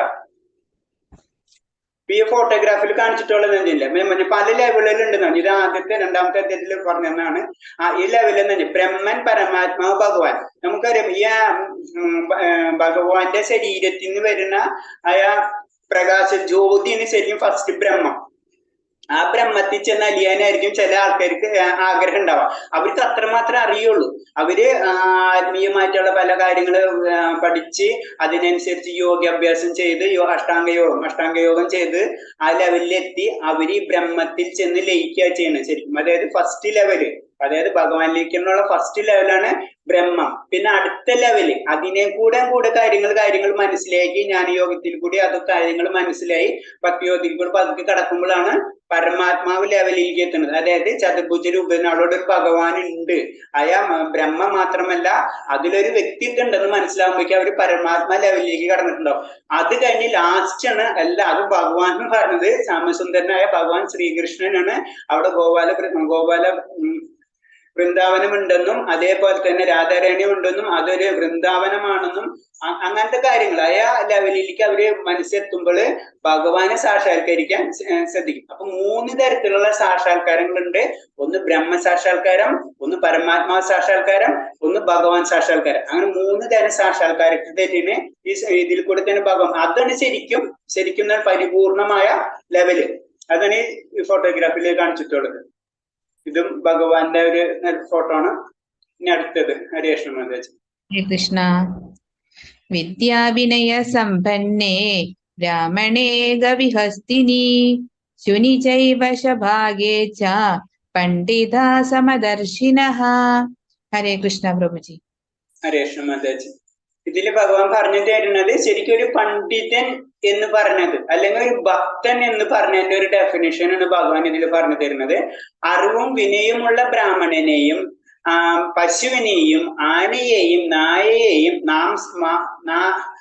മാംസം ഭക്ഷിക്കുന്ന ചണ്ടാലനെയും സമദൃഷ്ടിയോടെ യഥാർത്ഥ ജ്ഞാനമുള്ളവരായ വിനയതരായ പണ്ഡിതന്മാർ വിവക്ഷിക്കുന്നു. അപ്പൊ ഒരു പണ്ഡിതന്റെ ലക്ഷണം, ആ പണ്ഡിതൻ ആനയായാലും മനുഷ്യനായാലും മൃഗമായാലും അവരെല്ലാവരും ഭഗവാന്റെ അംശമാണ്. അതാണ് ഫോട്ടോഗ്രാഫ് കാണിച്ചിട്ടുണ്ട്. പശുവിന്റെ ആയാലും ഭഗവാനുണ്ട്. അവരെല്ലാവരും സമദൃഷ്ടിയോടെ വീക്ഷിക്കുന്ന ആ വ്യക്തിനാണ് ശരിക്കും പറഞ്ഞ ഒരു പണ്ഡിതൻ എന്ന് പറയുന്നത്. അവരെല്ലാവരും പരമാത്മാവിന്റെ ഭാഗമാണ് അവര്. അത് ചിന്തിക്കുക, അത് ആ ലെവലിലേക്ക് ഉയർന്നവരെയാണ് ശരിക്കും നമ്മള് ഭാഷയിൽ പറഞ്ഞു കഴിഞ്ഞാൽ ഭക്തൻ എന്ന് പറഞ്ഞത്. അതാണ് അൾട്ടിമേറ്റ് ലെവല്. ആ ലെവലിലേക്ക് നമ്മൾ ഉയരണം. അത് നമ്മളിപ്പോ സാധാരണ ലെവലിൽ നമുക്ക് ചിന്തിക്കാവുന്നതിനുള്ള അതീതാണ്. പക്ഷെ അതിന്റെ സ്റ്റെപ്പുകളാണ് കൃഷ്ണാവബോധത്തിൽ പറഞ്ഞു തരുന്നത്. നമ്മൾ അങ്ങനെ ചെയ്ത് കഴിഞ്ഞു കഴിഞ്ഞാൽ നമ്മൾ ഈ ജന്മത്തിലല്ലെങ്കിലും അടുത്ത ജന്മത്തിലെങ്കിലും അതിനെ ചെയ്യാനുള്ള കൂടുതൽ ചാൻസസ് നമുക്ക് കിട്ടുന്ന പറയുന്നത്. ഈ ജന്മത്തിൽ കിട്ടിയില്ലെങ്കിലും അടുത്ത ജന്മത്തിൽ ഈ സ്പിരിച്വൽ നോളജ് മാത്രം നമുക്ക് ട്രാൻസ്ഫർ ആവും. അതുപോലെ തന്നെ മെറ്റീരിയൽ നോളജ് ഈ ജന്മത്തോടുകൂടി സ്റ്റോപ്പ് ആവും. സ്പിരിച്വൽ ലെവലിൽ നമ്മൾ ഇങ്ങനെ ട്രാൻസ്ഫർ ആയിക്കൊണ്ടിരിക്കും. അതാണ് ഏറ്റവും വലിയ ഇമ്പോർട്ടന്റ്. അതാണ് സ്പിരിച്വൽ നോളജും മെറ്റീരിയൽ നോളജും തമ്മിലുള്ള ഡിഫറൻസ്. അതാണ് ഭഗവാൻ പറയുന്നത്. അങ്ങനെ ലെവലിലേക്ക് ഉയർന്ന ഒരു വ്യക്തിയാണെങ്കിൽ ആ വ്യക്തിക്ക് തീർച്ചയായിട്ടും എല്ലാവരെയും ഒരേപോലെ കാണാൻ കഴിയും. ഇത് തന്നെ, ഈ ശ്ലോകങ്ങൾ തന്നെയാണ് ഇപ്പോഴത്തെ ലോകത്തിൽ പല രീതിയിൽ ഇന്റർപ്രറ്റ് ചെയ്യുന്നത്. എല്ലാവരും ഒരേപോലെ അല്ലേ? നമ്മൾ അങ്ങനെ വെച്ച് മൂത്തമ്മ നമ്മൾ വീട്ടിൽ വളർത്താൻ പറ്റുമോ? അപ്പൊ നമ്മൾ ആ ലെവലിൽ വന്നിട്ടില്ല, മനസ്സിലായി? അതാണ് അതിന്റെ പ്രോബ്ലം. അപ്പൊ ഈ ശ്ലോകം തെറ്റല്ലേ? അപ്പൊ ഇങ്ങനെ ഏതെങ്കിലും ഒരു ശ്ലോകം എടുത്തിട്ട് വെറുതെ ഇന്റർപ്രറ്റ് ചെയ്യണതാണ് ഇപ്പോഴത്തെ ലോകത്തിന്റെ പ്രത്യേകത. അതല്ല, നമ്മൾ ഭഗവാൻ പറഞ്ഞിട്ടുള്ള പഴയതും മുന്നിൽ പറഞ്ഞിട്ട കാര്യങ്ങളും താഴത്ത് പറഞ്ഞിട്ടുള്ള കാര്യങ്ങളല്ലാതെ നമ്മൾ വായിച്ച് മനസ്സിലാക്കിയിട്ട് നമ്മൾ ഒരു വിദ്യാർത്ഥിയാണ്. ഒരിക്കലും നമ്മൾ ഒരു പണ്ഡിതനല്ല. നമ്മൾ പണ്ഡിതനിലേക്ക് ആവാനേലും മുന്നേ പറയുന്നത് വെച്ച് കഴിഞ്ഞാൽ ഭക്തന്റെ ഭക്തനാവാനാണ് പറയുന്നത്. അല്ലാണ്ട് നമ്മൾ ഭക്തനാവാനല്ല പറയുന്നത്. ഭക്തന്റെ അതായത് ചൈതന്യ മഹാപ്രഭു ഇത്രയും ഭക്തനായിട്ടുള്ള ഭക്തൻ പറയുന്നത് ഭക്തന്റെ 7 ടൈംസ് കഴിഞ്ഞിട്ടാണ് പറയുന്നത്. അവരെ ചരണം കിട്ടാനാണ്, അല്ലാണ്ട് ഒറിജിനൽ ഭഗവാന്റെ ഇത് കിട്ടാനല്ല. അതൊന്നും ഒരു ഭക്തന്റെ ലെവലിൽ നിന്ന് പറഞ്ഞു തരുന്നതാണ്. അതൊന്ന് ശരിക്കും ഒരു പണ്ഡിതൻ. ഹരേ കൃഷ്ണ മാതാജി. ഹരേ കൃഷ്ണ. ന പ്രഹൃഷ്യായത് പ്രിയം പ്രാപ്യ നോദിജേത് പ്രാപ്യ ച പ്രിയം സ്ഥിരബുദ്ധിരസമ്മൂഢോ ബ്രഹ്മവിദ് ബ്രഹ്മണി സ്ഥിതഃ. ഹരേ കൃഷ്ണ പ്രഭുജി. ഹരേ കൃഷ്ണ മാതാജി. ഇത് പറയുന്നത് നെക്സ്റ്റ് ശ്ലോകത്തിൽ ആനന്ദത്തിൽ ആഹ്ലാദിക്കുകയോ ആനന്ദകരമല്ല അവസ്ഥയിൽ ദുഃഖാവിഷ്ടനാവുകയോ ചെയ്യാതെ സ്ഥിരബുദ്ധിയോടെ അസംതൃപ്തനായി ദൈവശാസ്ത്രജ്ഞാനിയായി ജീവിക്കുന്നവൻ ഭൗതികാതീതൻ തന്നെ. ഭൗതികത്തിന്റെ അതീതൻ, ഭൗതികത്തിന്റെ അപ്പുറത്ത് കടക്കണമെങ്കിൽ, അല്ലെങ്കിൽ മെറ്റീരിയൽ വേൾഡിൽ നിന്ന് നമുക്ക് പുറന്ന് കടക്കാവുന്ന ഒരവസ്ഥ എന്ന് പറയുന്നവൻ ഈ ക്വാളിറ്റി അവന് ഉണ്ടായിരിക്കും. ആനന്ദത്തിൽ അവൻ ആഹ്ലാദിക്കില്ല, ആനന്ദകരമല്ലാത്തവൻ ദുഃഖം ഉണ്ടാവില്ല. അവൻ സ്ഥിരബുദ്ധിയോടെ ജ്ഞാനിയായിട്ട് അതിനു വേണ്ടി എപ്പോഴും അവൻ ശ്രമിച്ചു കൊണ്ടിരിക്കും. അങ്ങനെ ജീവിക്കുന്ന വ്യക്തി തീർച്ചയായിട്ടും നമുക്ക് പറയാം ആ വ്യക്തി ഈ ലോകത്തിലുള്ള ആ വ്യക്തിയല്ല. ആ വ്യക്തി അതായത് സ്പിരിച്വൽ വേൾഡിലേക്ക് കടന്ന വ്യക്തിയായിരിക്കും. അതിന് ഇതിൽ പ്രഭുപാദര ഫോട്ടോഗ്രാഫ് കാണിച്ചിട്ടുള്ളത്. എല്ലാവരും പ്രഭുപാദര വളരെ ഇതില് പൂമാലിട്ട് കൊടുക്കുന്ന കീർത്തനങ്ങൾ പാടുന്ന പല കാര്യങ്ങളും പ്രഭുപാദര ഗുരുവിനെ സന്തോഷിപ്പിക്കാൻ വേണ്ടി പല കാര്യങ്ങളും ചെയ്തുകൊണ്ടിരിക്കുന്നു. പക്ഷെ ഗുരുവിനെ വളരെ ചെറിയ സ്മൈൽ മാത്രമേ ഉള്ളൂ.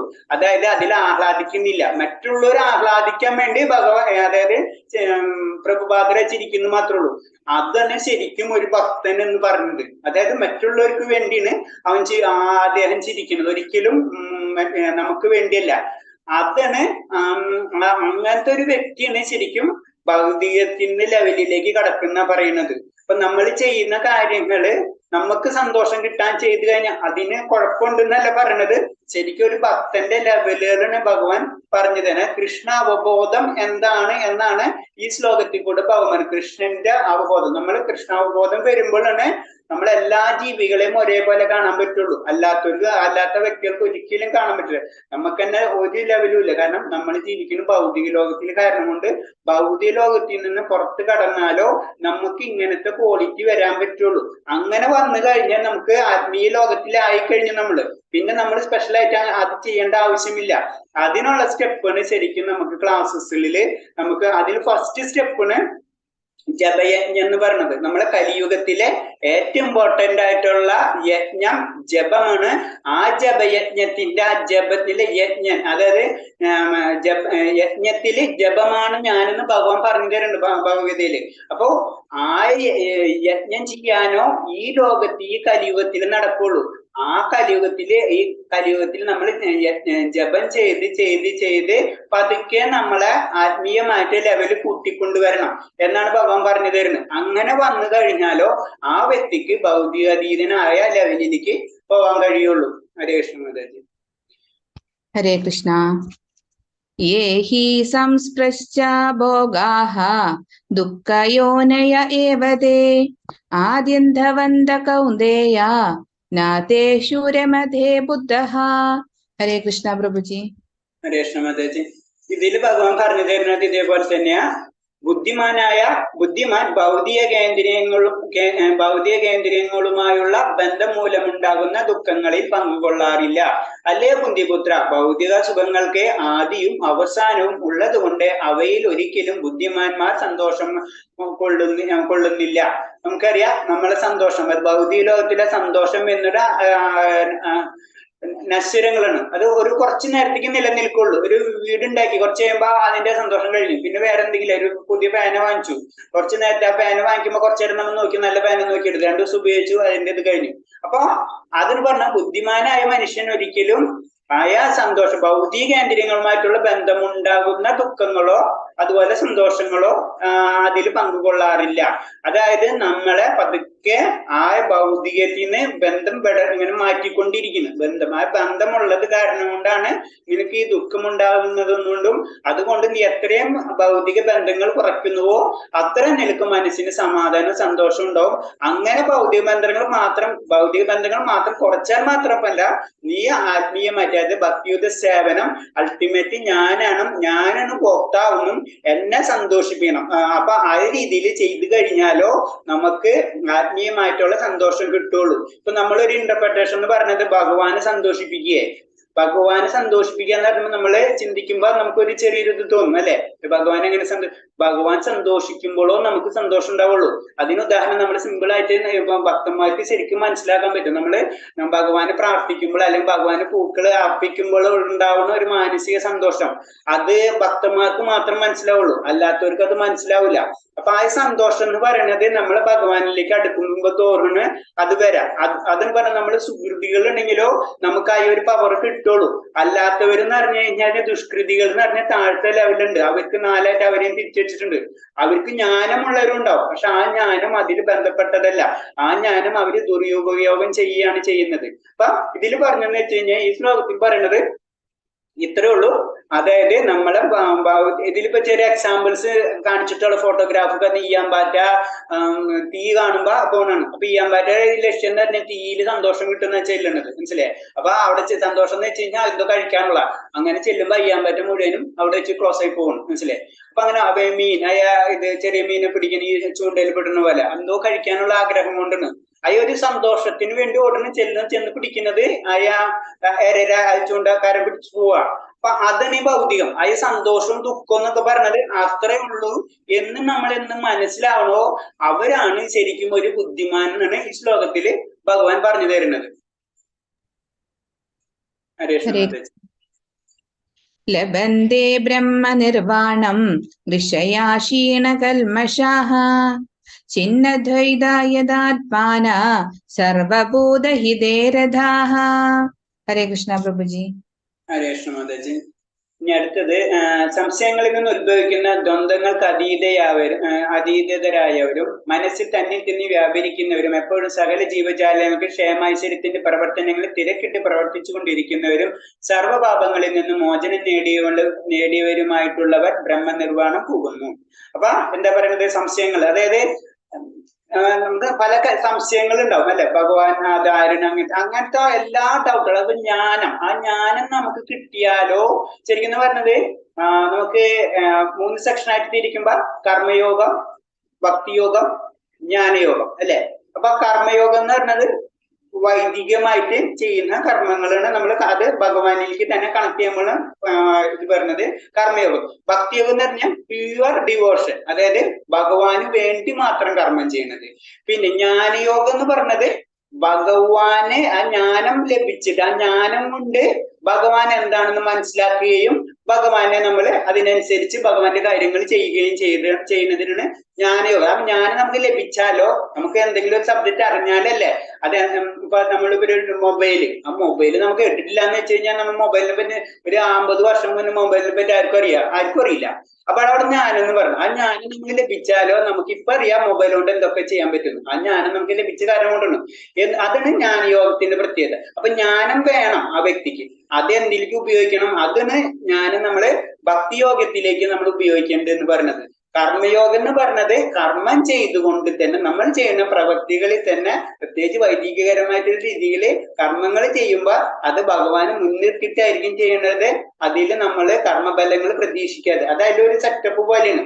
അപ്പൊ ഇത്തരം കാര്യങ്ങൾ 3 സെക്ഷൻ നമ്മൾ ഭഗവത്ഗീതയിൽ 3 സെക്ഷനായിട്ട് തിരിച്ചു വെച്ചിട്ടുള്ളത് തന്നെയാണ് കർമ്മയോഗം, അതുപോലെ തന്നെ ഭക്തിയോഗം, ജ്ഞാനയോഗം. അപ്പൊ ജ്ഞാനയോഗത്തിലാണ് നമുക്ക് മനസ്സിലാവുന്നത്. അപ്പോഴാണ് പറഞ്ഞത് ആയ സംശയങ്ങൾ ഉത്ഭവിക്കുക, അത് ദ്വന്ദ്ങ്ങൾക്ക് അതീതരായിരിക്കും. നമ്മുടെ സംശയങ്ങൾക്ക് അതീതരാവണമെങ്കിൽ എന്ത് വേണം, നമുക്ക് ജ്ഞാനയോഗം വേണമല്ലോ. ആ ജ്ഞാനയോഗം കിട്ടിക്കഴിഞ്ഞാലോ നമുക്ക് എന്താ സംഭവിക്കുന്നത്, നമുക്ക് മനസ്സിലാവും എല്ലാ ജീവജാലങ്ങളും ഭഗവാന്റെ തന്നെ ഒരു അംശമാണ്, നമ്മളും അതിന്റെ ഒരു പാർട്ടാണെന്ന് പറയുന്നത്.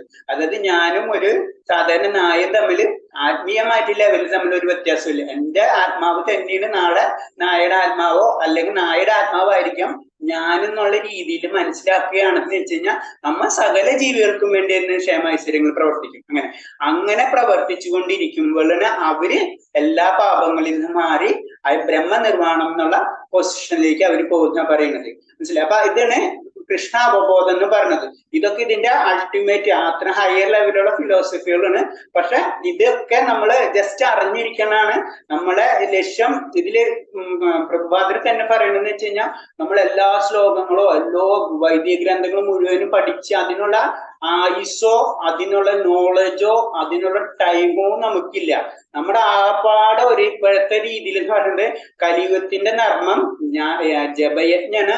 ആ ജപയജ്ഞം ചെയ്ത് കഴിഞ്ഞാൽ ഭഗവാന്റെ ഇരുത്തിക്ക് പോവാ.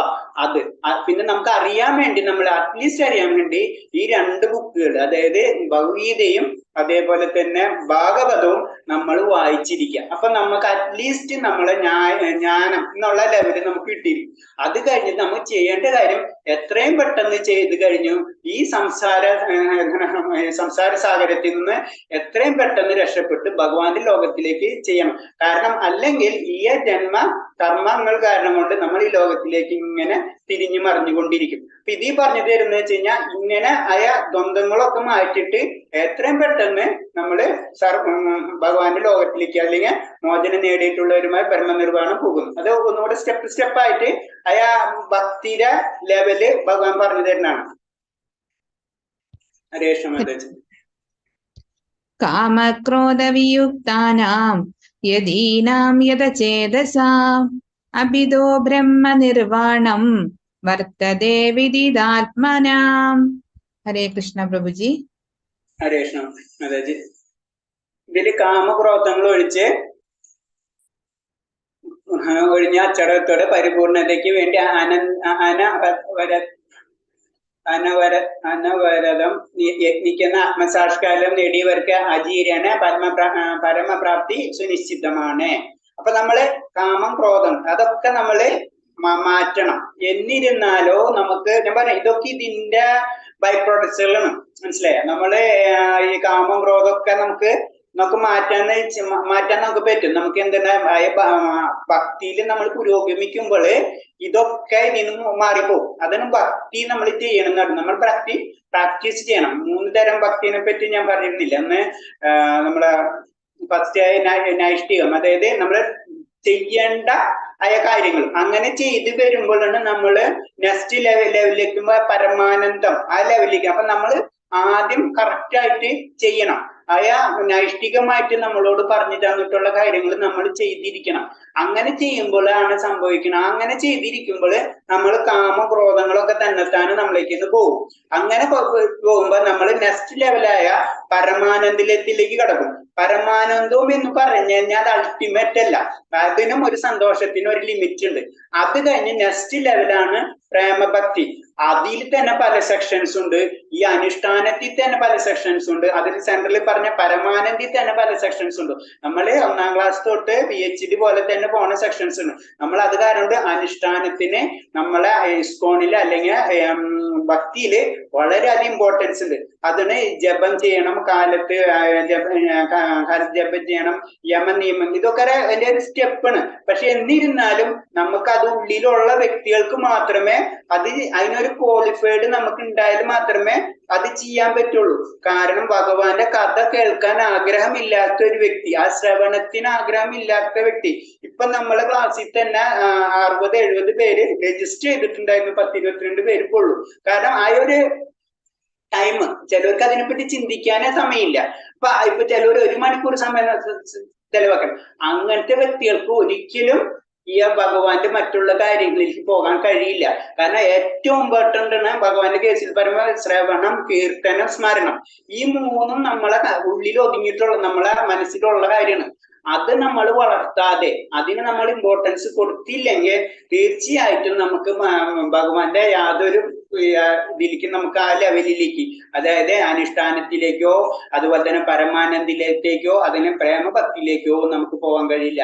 അപ്പൊ ഫസ്റ്റ് നമ്മളിത് അനുഷ്ഠാനമാണ്. അനുഷ്ഠാനത്തില് നമ്മളെ ഇസ്കോണില് ഇവിടെ പ്ലാൻ ചെയ്ത് പഞ്ചരാത്ര വിധി എന്ന് പറഞ്ഞിട്ടുള്ള നാരദ പഞ്ചരാത്ര ഉണ്ട്.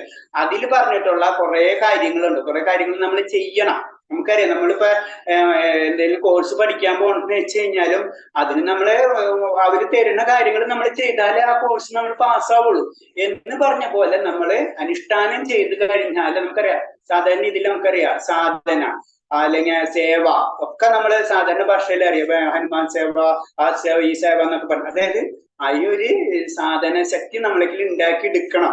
ഇല്ലാത്തവർക്ക് ഉണ്ടാക്കിയെടുക്കാം, പക്ഷെ അത് മനസ്സിലൊരു ആഗ്രഹം ഉണ്ടാവണം. അങ്ങനെ ആഗ്രഹം ഉണ്ടായി കഴിഞ്ഞു കഴിഞ്ഞാല് അവർക്ക് കാമക്രോധങ്ങളൊക്കെ ഒഴിക്കാൻ പറ്റും.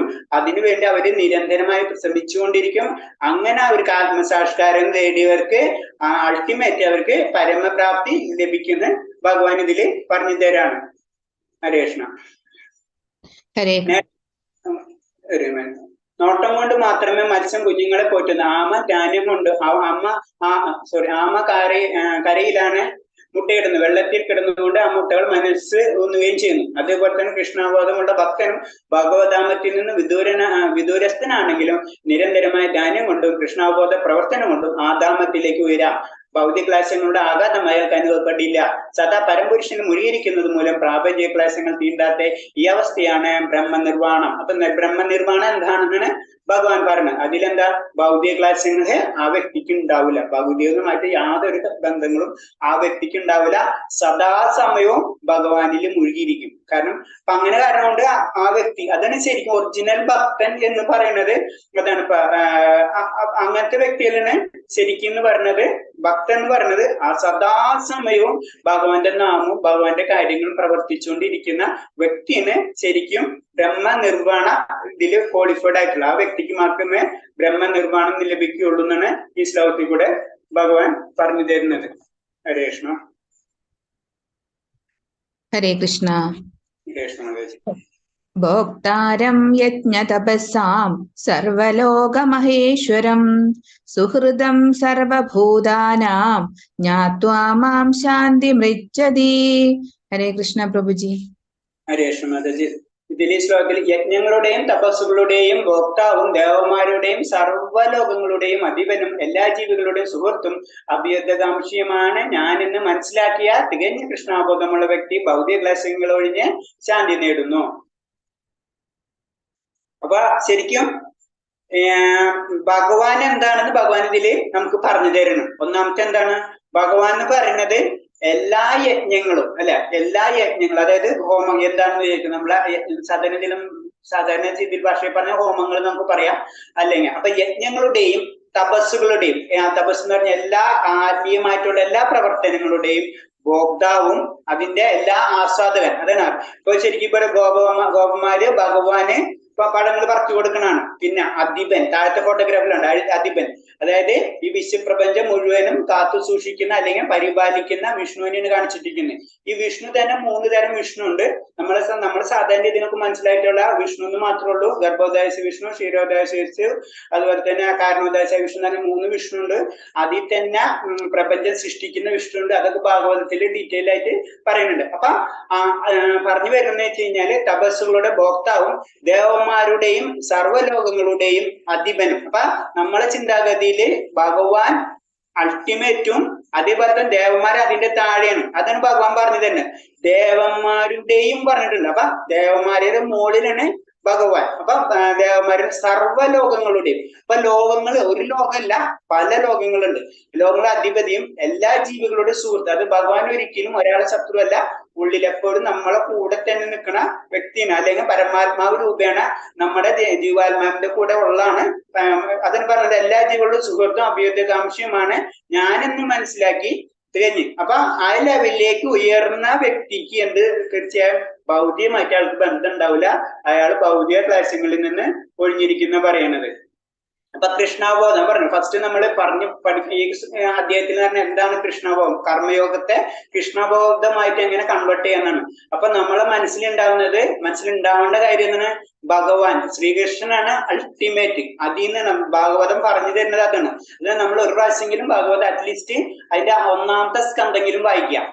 അതേപോലെ തന്നെ ഭഗവത്ഗീത ഒരു പ്രാവശ്യമെങ്കിലും വായിക്കുക. അറ്റ്ലീസ്റ്റ് വെച്ചില്ലെങ്കിൽ അതിന്റെ ഭാവാർത്ഥം ജസ്റ്റ് ശ്ലോകവും അല്ലെങ്കിൽ ഭാവാർത്ഥമെങ്കിലും വായിക്കാം. അപ്പൊ നമുക്ക് മനസ്സിലാവും ഭഗവാനാണ് പരമാധികാരി, ഭഗവാനാണ് പരമഭോക്താവ്, ഭഗവാനാണ് നമ്മുടെ സുഹൃത്തും അഭ്യുദയകാംക്ഷിയും. കാരണം നമുക്കറിയാം നമ്മളെ അമ്പലങ്ങളിൽ മുഴുവനും എന്തെങ്കിലും ഇഷ്യൂ അല്ലെങ്കിൽ ഇടയ്ക്കിട്ടൊക്കെ നമ്മളെ സപ്താഹം നടത്താണ്. സപ്താഹം 7 ദിവസം. ആ 7 ദിവസം ഭാഗവത സപ്താഹം നടത്തണെന്തിനാണ്?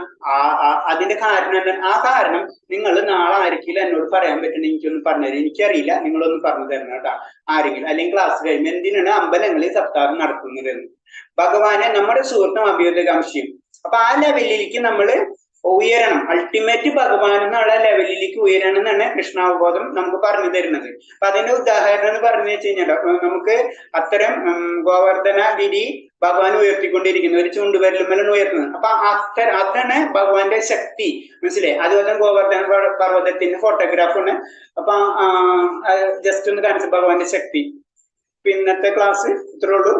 ഈ ക്ലാസ്സിൽ അൾട്ടിമേറ്റ് അദ്ദേഹം 5ാമത്തേല് ഭഗവാൻ പറഞ്ഞു തരുന്നത് ഇത്രയാണ്. നമ്മളെ കർമ്മത്തെ കൃഷ്ണബോധമായിട്ട് എങ്ങനെ കൺവേർട്ട് ചെയ്യാമെന്നും കൃഷ്ണബോധം എന്താണെന്നും. അപ്പൊ കൃഷ്ണബോധത്തിൽ ഫസ്റ്റ് നമ്മൾ മനസ്സിലാക്കേണ്ടത് അൾട്ടിമേറ്റ് ഭഗവാനാണെന്നും അപ്പൊ ഭഗവാനിൽ താഴെയാണ് ദേവന്മാരും മറ്റെല്ലാവരും വരുന്നെന്ന് മനസ്സിലാക്കുക. അപ്പൊ അതിനനുസരിച്ച് നമ്മളെ ജീവിതക്രമങ്ങൾ നമ്മൾ മാറ്റി ഭഗവാനിലേക്ക് അടുക്കുക.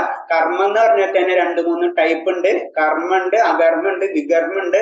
കർമ്മ എന്ന് പറയുന്നത് ജസ്റ്റ് നമ്മുടെ വൈദികമായിട്ടുള്ള ചെയ്യുന്ന കർമ്മങ്ങൾ. നമ്മൾ ചെയ്യുന്നത് എല്ലാതും കർമ്മല്ല, നമ്മൾ ചെയ്യണം പലതും ചിലപ്പോൾ വികർമ്മമായിട്ട് മാറാം. അപ്പൊ വികർമ്മം എന്ന് പറഞ്ഞത് വൈദികമായിട്ടും മറ്റുള്ള കാര്യങ്ങളിലും പറയാത്ത കാര്യങ്ങൾ, അതായത് നേരെ ഓപ്പോസിറ്റ് ആയിട്ട് ചെയ്യുമ്പോ വികർമ്മമായി. അകർമ്മം എന്ന് പറയുമ്പോ ഭഗവാന്റെ കാര്യങ്ങൾ മാത്രം ചിന്തിച്ച്, അത് ഭക്തിയുത സേവനം അതാണ്. അതായത് അതിൽ നമ്മൾ ഒരു പ്രതീക്ഷ ഇല്ലാണ്ട് ചെയ്യുമ്പോൾ അതിനെ അകർമ്മം എന്ന് പറയും. ആ ലെവലിലേക്ക് നമ്മൾ ഉയരണം. അപ്പൊ കർമ്മത്തിലേക്ക് അകർമ്മ ലെവലിലേക്ക് ഉയരുമ്പോഴാണ് നമ്മൾ ശരിക്കും കൃഷ്ണബോധ പ്രവർത്തനം എന്ന് പറയുന്നത്. അല്ലാത്തടത്ത് വല്ല കൃഷ്ണബോധ പ്രവർത്തനമല്ല. പക്ഷെ അത് ചെയ്യണമെങ്കിൽ നമ്മൾ ഒറ്റയടിക്ക് നമുക്ക് സാധാരണ ഈ കലിയുഗത്തിൽ അത് നടക്കില്ല. അതിനാണ് നമ്മൾ ഇതിന് യമനിയമങ്ങളും കാര്യങ്ങളും നമ്മൾ വെച്ചിട്ടുള്ളത്. ഈവൻ അഷ്ടാംഗ യോഗവും അതിന് വേണ്ടിയിട്ടുള്ളതാണ്. ധ്യാനയോഗം അതിൽ പറയുന്നുണ്ട്, അഷ്ടാംഗ യോഗം. ആ യോഗവും പറഞ്ഞ് അതിൽ പറഞ്ഞിട്ടുള്ള ആ അഷ്ടാംഗ യോഗം ചേർന്ന് സാധാരണ ചിലവര് ആ ലെവലിൽ എത്തി. അവിടെ ഇത് അഷ്ടാംഗ യോഗമാണ്. 8 ലെവലുണ്ടായത്. ചിലർ ഫസ്റ്റ് ലെവലിൽ നിൽക്കും, ചിലർ സെക്കൻഡ് ലെവലിൽ, ചിലപ്പോൾ ആസനം, ആ എക്സസൈസ് ആ ലെവലിൽ നിൽക്കും. അടുത്ത ലെവലോ സമാധി ലെവലിൽ എത്തിക്കഴിഞ്ഞാലും ശരിക്കും പറഞ്ഞാൽ സമാധി ലെവലിൽ എത്തുമ്പോൾ ഭഗവാനായിട്ട് കണക്ട് ചെയ്യണം എന്ന് പറയുന്നത്, മനസ്സിലായി? അപ്പൊ അവർക്ക് അവിടെ അതാണ് ശരിക്കും യോഗിയുടെ പ്രോബ്ലം. അവര് തപോയന അവിടെ വന്ന് നിൽക്കും. പക്ഷെ അവിടുന്ന് ചിലവർക്ക് അത് ഭക്തിയോഗത്തിലേക്ക് തിരിയും, ഭക്തിയോഗത്തിൽ തിരിഞ്ഞ് ഭഗവാന്റെ ലെവലിലേക്ക് എത്താൻ പറ്റും. അപ്പൊ ഇതൊക്കെയാണ് ഭഗവാൻ പറഞ്ഞു തരുന്നത്. അത് പക്ഷെ ഒരു ഭക്തനെ സംബന്ധിച്ചാണ് ഇതൊന്നും ബന്ധമില്ല. നമ്മള് ഭഗവാന്റെ നാമം ജപിച്ചാൽ മതി എന്ന് 10ാം അധ്യായത്തില് നമുക്ക് ഭഗവതിയിൽ നമുക്ക് പറഞ്ഞു തരുന്നുണ്ട്. ഈ യജ്ഞത്തില് ജപമാണ്. അപ്പൊ എന്റെ നാമങ്ങൾ ജപിക്കുന്നതോടുകൂടി നിന്റെ എല്ലാ കർമ്മബലങ്ങളും മാറുമെന്നും അതിൽ നീ പരിശുദ്ധീകരിക്കുന്നു. ഓട്ടോമാറ്റിക് ആയിട്ട് നമ്മുടെ ഗുണങ്ങൾ മാറിക്കൊണ്ടിരിക്കും. നമ്മ കാമം റോപ്പങ്ങളിൽ നമുക്ക് രക്ഷപ്പെട്ട് പതുക്കെ നമ്മളെ സിമ്പിൾ ആയിട്ട്, അതായത് ആസക്തിയും വിരക്തിയും. ആസക്തി നമുക്ക് ചെയ്യാൻ പറ്റും, വിരക്തി ചെയ്യാൻ വളരെ ബുദ്ധിമുട്ടാണ്. പക്ഷെ ഇത് രണ്ടും ചെയ്താലും ഭഗവാന്റെ അടുത്ത് എത്താമെന്ന് ഭഗവാൻ പറഞ്ഞു. പക്ഷെ എളുപ്പം ഏതാ? ആസക്തി. ആ ആസക്തി ഭഗവാനിലേക്ക് ഉപയോഗിക്കുക. ഭഗവാനിലേക്ക് ആസക്തി ഉപയോഗിച്ച് കഴിഞ്ഞു കഴിഞ്ഞാൽ തീർച്ചയായിട്ടും നമ്മ ഭക്തരുടെ ലോകത്തിലെത്താൻ പറ്റുമെന്നാണ് പറഞ്ഞു തരുന്നത്. ഹരേഷം മാതാജി ഇനി എന്തെങ്കിലും പോയിന്റ്സ് ഉണ്ടെങ്കിൽ ആരെങ്കിലും ഉണ്ടെങ്കിൽ ഒന്ന് പറയാം. രണ്ട് കാര്യങ്ങൾ പറയാനുണ്ടല്ലോ. ഓക്കെ, മംഗള. ശരി. അതായത് നമുക്ക് ഭാഗവത ക്ലാസ് ഡെയിലി നടക്കുന്നുണ്ട്. കാലത്ത് 7:00 ഇസ്കോൺ മംഗളൂര് ക്ഷേത്രത്തിൽ നിന്നും ഭാഗവത ക്ലാസ്സസ് നടക്കുന്നുണ്ട്. ഇൻട്രസ്റ്റ് ഉള്ളവർക്ക് അത് അഡ്മിൻ കോണ്ടാക്ട് ചെയ്ത് കഴിഞ്ഞാൽ അവർക്ക് ഭാഗവത ക്ലാസ് ഇപ്പൊ 3ാമത്തെ സ്കന്ധ ആയിരുന്നുകൊണ്ട് 3ാമത്തെ സ്കന്ധ തൊട്ട് നിങ്ങൾക്ക് ക്ലാസ്സസ് അറ്റൻഡ് ചെയ്യാം. അത് 1 മണിക്കൂറത്തെ ക്ലാസ് ആണ്. അപ്പൊ നമുക്ക് പല കഥകളും, ശരിക്കും ഭാഗവതം എന്ന് പറയുന്നത് തന്നെ ഭഗവാനാണ്. മനസ്സിലായി? അപ്പൊ ഭഗവാന്റെ കഥകളാണ്. ഭഗവത എന്ന് പറഞ്ഞ ഭഗവാൻ പറഞ്ഞ കാര്യമാണ്. പക്ഷെ ഭാഗവതം എന്ന് പറഞ്ഞത് ഭഗവാന്റെ കഥകളാണ്. അപ്പൊ ആ കഥകൾ കേൾക്കുമ്പോ ശ്രവണം, അതിന് ഏറ്റവും ഫസ്റ്റ് പറയുന്നത് ശ്രവണമാണ്. ശ്രവണത്തിൽ കൂടെ നമുക്ക് ഭഗവാനിലുള്ള ഒരു ആസക്തി വളർത്തിയെടുക്കാൻ പറ്റും. അപ്പൊ സാധിക്കുന്നവര് ഭാഗവതം കാലത്തെ ക്ലാസ്സസിൽ അറ്റൻഡ് ചെയ്യുക. 7:30 ക്ലാസ് തരും. അഡ്മിൻസ് അല്ലെങ്കിൽ ഗ്രൂപ്പിൽ ചോദിക്കുക, അല്ലെങ്കിൽ ഫോൺ നമ്പേഴ്സിൽ കോൺടാക്ട് ചെയ്യുക. പിന്നെ അതേപോലെ തന്നെ മംഗളാരതി കാലത്ത് 4:30 ഇസ്കോൺ ക്ഷേത്രം മംഗളൂരിൽ 4:30 ആകുമ്പോ നമുക്ക് ഡയറക്റ്റ് ആരതിയും കാര്യങ്ങളും ഉണ്ട്. അപ്പൊ ഇസ്കോൺ ക്ഷേത്രത്തിലെ ആരതി എങ്ങനെയാണ്, അങ്ങനത്തെ കാര്യങ്ങൾ മനസ്സിലാക്കുകയും നമുക്ക് ചെയ്യാനെന്ന് വെച്ച് കഴിഞ്ഞാൽ ആത്മിനെ ആരെങ്കിലും കോൺടാക്ട് ചെയ്ത് കഴിഞ്ഞാൽ അതെങ്ങനെയാണ് കാര്യങ്ങൾ ചെയ്ത് തരും. കാരണം ഇനി നമ്മൾ ഇപ്പൊ കുറെ കാര്യങ്ങളൊക്കെ മനസ്സിലായി. ഇനി അടുത്ത സെക്ഷനിലേക്ക് നമുക്ക് കടക്കണം. അതായത് നമ്മള് ഒരു പറയില്ലേ, നമ്മള് ഡ്രൈവിംഗ് പഠിച്ചാൽ മാത്രം പോലെ നമ്മൾ വണ്ടി ഓടിക്കണം. മനസ്സിലായി എന്ന് പറഞ്ഞ പോലെ നെക്സ്റ്റ് സെക്ഷനാണ് നിങ്ങൾ ജപം സ്റ്റാർട്ട് ചെയ്യണം. ഇത്രയും പറഞ്ഞിട്ട് നമ്മളെ ജപം സ്റ്റാർട്ട് ചെയ്യേണ്ട അടുത്ത ധ്യാനയോഗമാണ്. ധ്യാനയോഗത്തിൽ ജപം സ്റ്റാർട്ട് ചെയ്യണമെന്നാ പറയാ. അപ്പൊ അതിന്റെ കാര്യങ്ങള് ഞാൻ അടുത്ത ക്ലാസ്സിൽ ജസ്റ്റ് ഒന്ന് ഇൻട്രൊഡ്യൂസ് ചെയ്ത് തരാം. അത് കഴിഞ്ഞിട്ട് നമ്മൾ ജപം ചെയ്യണം. ചെയ്യാത്തവർ ആരെങ്കിലും ഉണ്ടെങ്കിൽ അവിടെ എന്തായാലും സ്റ്റാർട്ട് ചെയ്യണം. ദിവസത്തിൽ ഒരു പ്രാവശ്യമെങ്കിലും ഭഗവാന്റെ നാമം ഉച്ചരിക്കുക. അപ്പൊ അങ്ങനത്തെ കാര്യങ്ങൾ ചെയ്യും. പിന്നെ ഇതിൽ എന്തെങ്കിലും ഡൗട്ടും കാര്യങ്ങളും ഉണ്ടെങ്കിൽ ചോദിക്കുക, അല്ലെങ്കിൽ ക്ലോസ് ചെയ്യാം. മാതാജിക്ക് എന്തെങ്കിലും പോയിന്റ്സ് ഉണ്ടെങ്കിൽ പറയാം. ഹരേഷ്ണ പ്രഭുജി, ഒരു കാര്യം കൂടെ ഉണ്ട് പ്രഭുജി. ഹരികൃഷ്ണ. ഹരേഷ്ണ മാതാജി. നാളെ ശ്ലോകം വായിക്കാനും വിവർത്തനം വായിക്കാനുമായിട്ട് 2 പേർ വേണം. ഇന്ന് വായിച്ചവരല്ലാതെ ആദ്യമായിട്ട് വായിക്കാൻ താല്പര്യമുള്ളവർക്കും വരാം. അത് ഭഗവത്ഗീത യഥാരൂപം പുസ്തകം കയ്യിലുള്ളവർക്ക് വായിക്കാം. ആരെങ്കിലും ഉണ്ടോ നാളത്തേക്ക് 2 പേര്?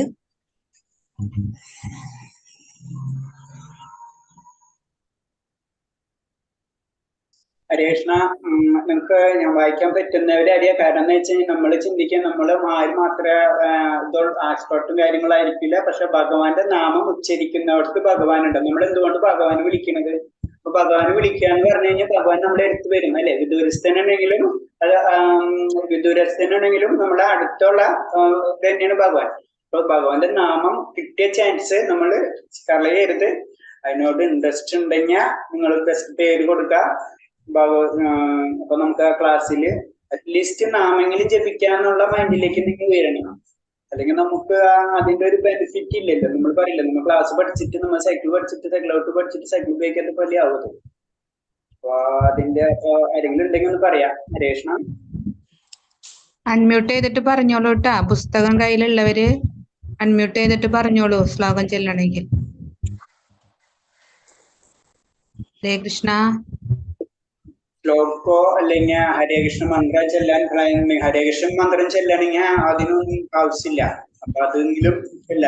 അല്ലെങ്കിൽ ഞാൻ നാളെ ഓരോരുത്തർ പേര് വിളിക്കും, അവർ ചൊല്ലാം ഹരേകൃഷ്ണ. ബാക്കി ശ്ലോകം ചെല്ലാൻ ചിലപ്പോൾ ചെറിയ ബുദ്ധിമുട്ട് തോന്നാം. കാരണം നമുക്ക് കൂടുതൽ ഇന്ററാക്ഷൻ ആണ് വേണ്ടത്. കാരണം നമ്മളെ ഇതിൽ പറയുന്നത് തന്നെ സാധു, ഗുരു, സാധു, ശാസ്ത്ര സാധു നമ്മളെല്ലാവരും ഭക്തന്മാരാണ്. ആ ഒരു സംഘം നമുക്ക് വേണം. നാളെ ഞാൻ അല്ലെങ്കിൽ നമ്പർ വിളിക്കും. ഹരേ കൃഷ്ണ. മറ്റേത് നിങ്ങൾ അതിൽ വിടുന്നു, അല്ലെങ്കിൽ ഗ്രൂപ്പിലിട്ടാലും മതി. ഹരേ കൃഷ്ണ ഇപ്പൊ പറയാൻ പറ്റില്ലെങ്കിൽ. ഹരേ കൃഷ്ണ. ഇനിയിപ്പോ എന്തായാലും മെസ്സേജ് ഇട്ട് അറിയിച്ചാ മതി ആരാന്ന്. ഇന്ന് തന്നെ പറ്റുമെങ്കിൽ അറിയിക്കൂ. ഹരേ കൃഷ്ണ. ഹരേ കൃഷ്ണ പ്രഭുജി.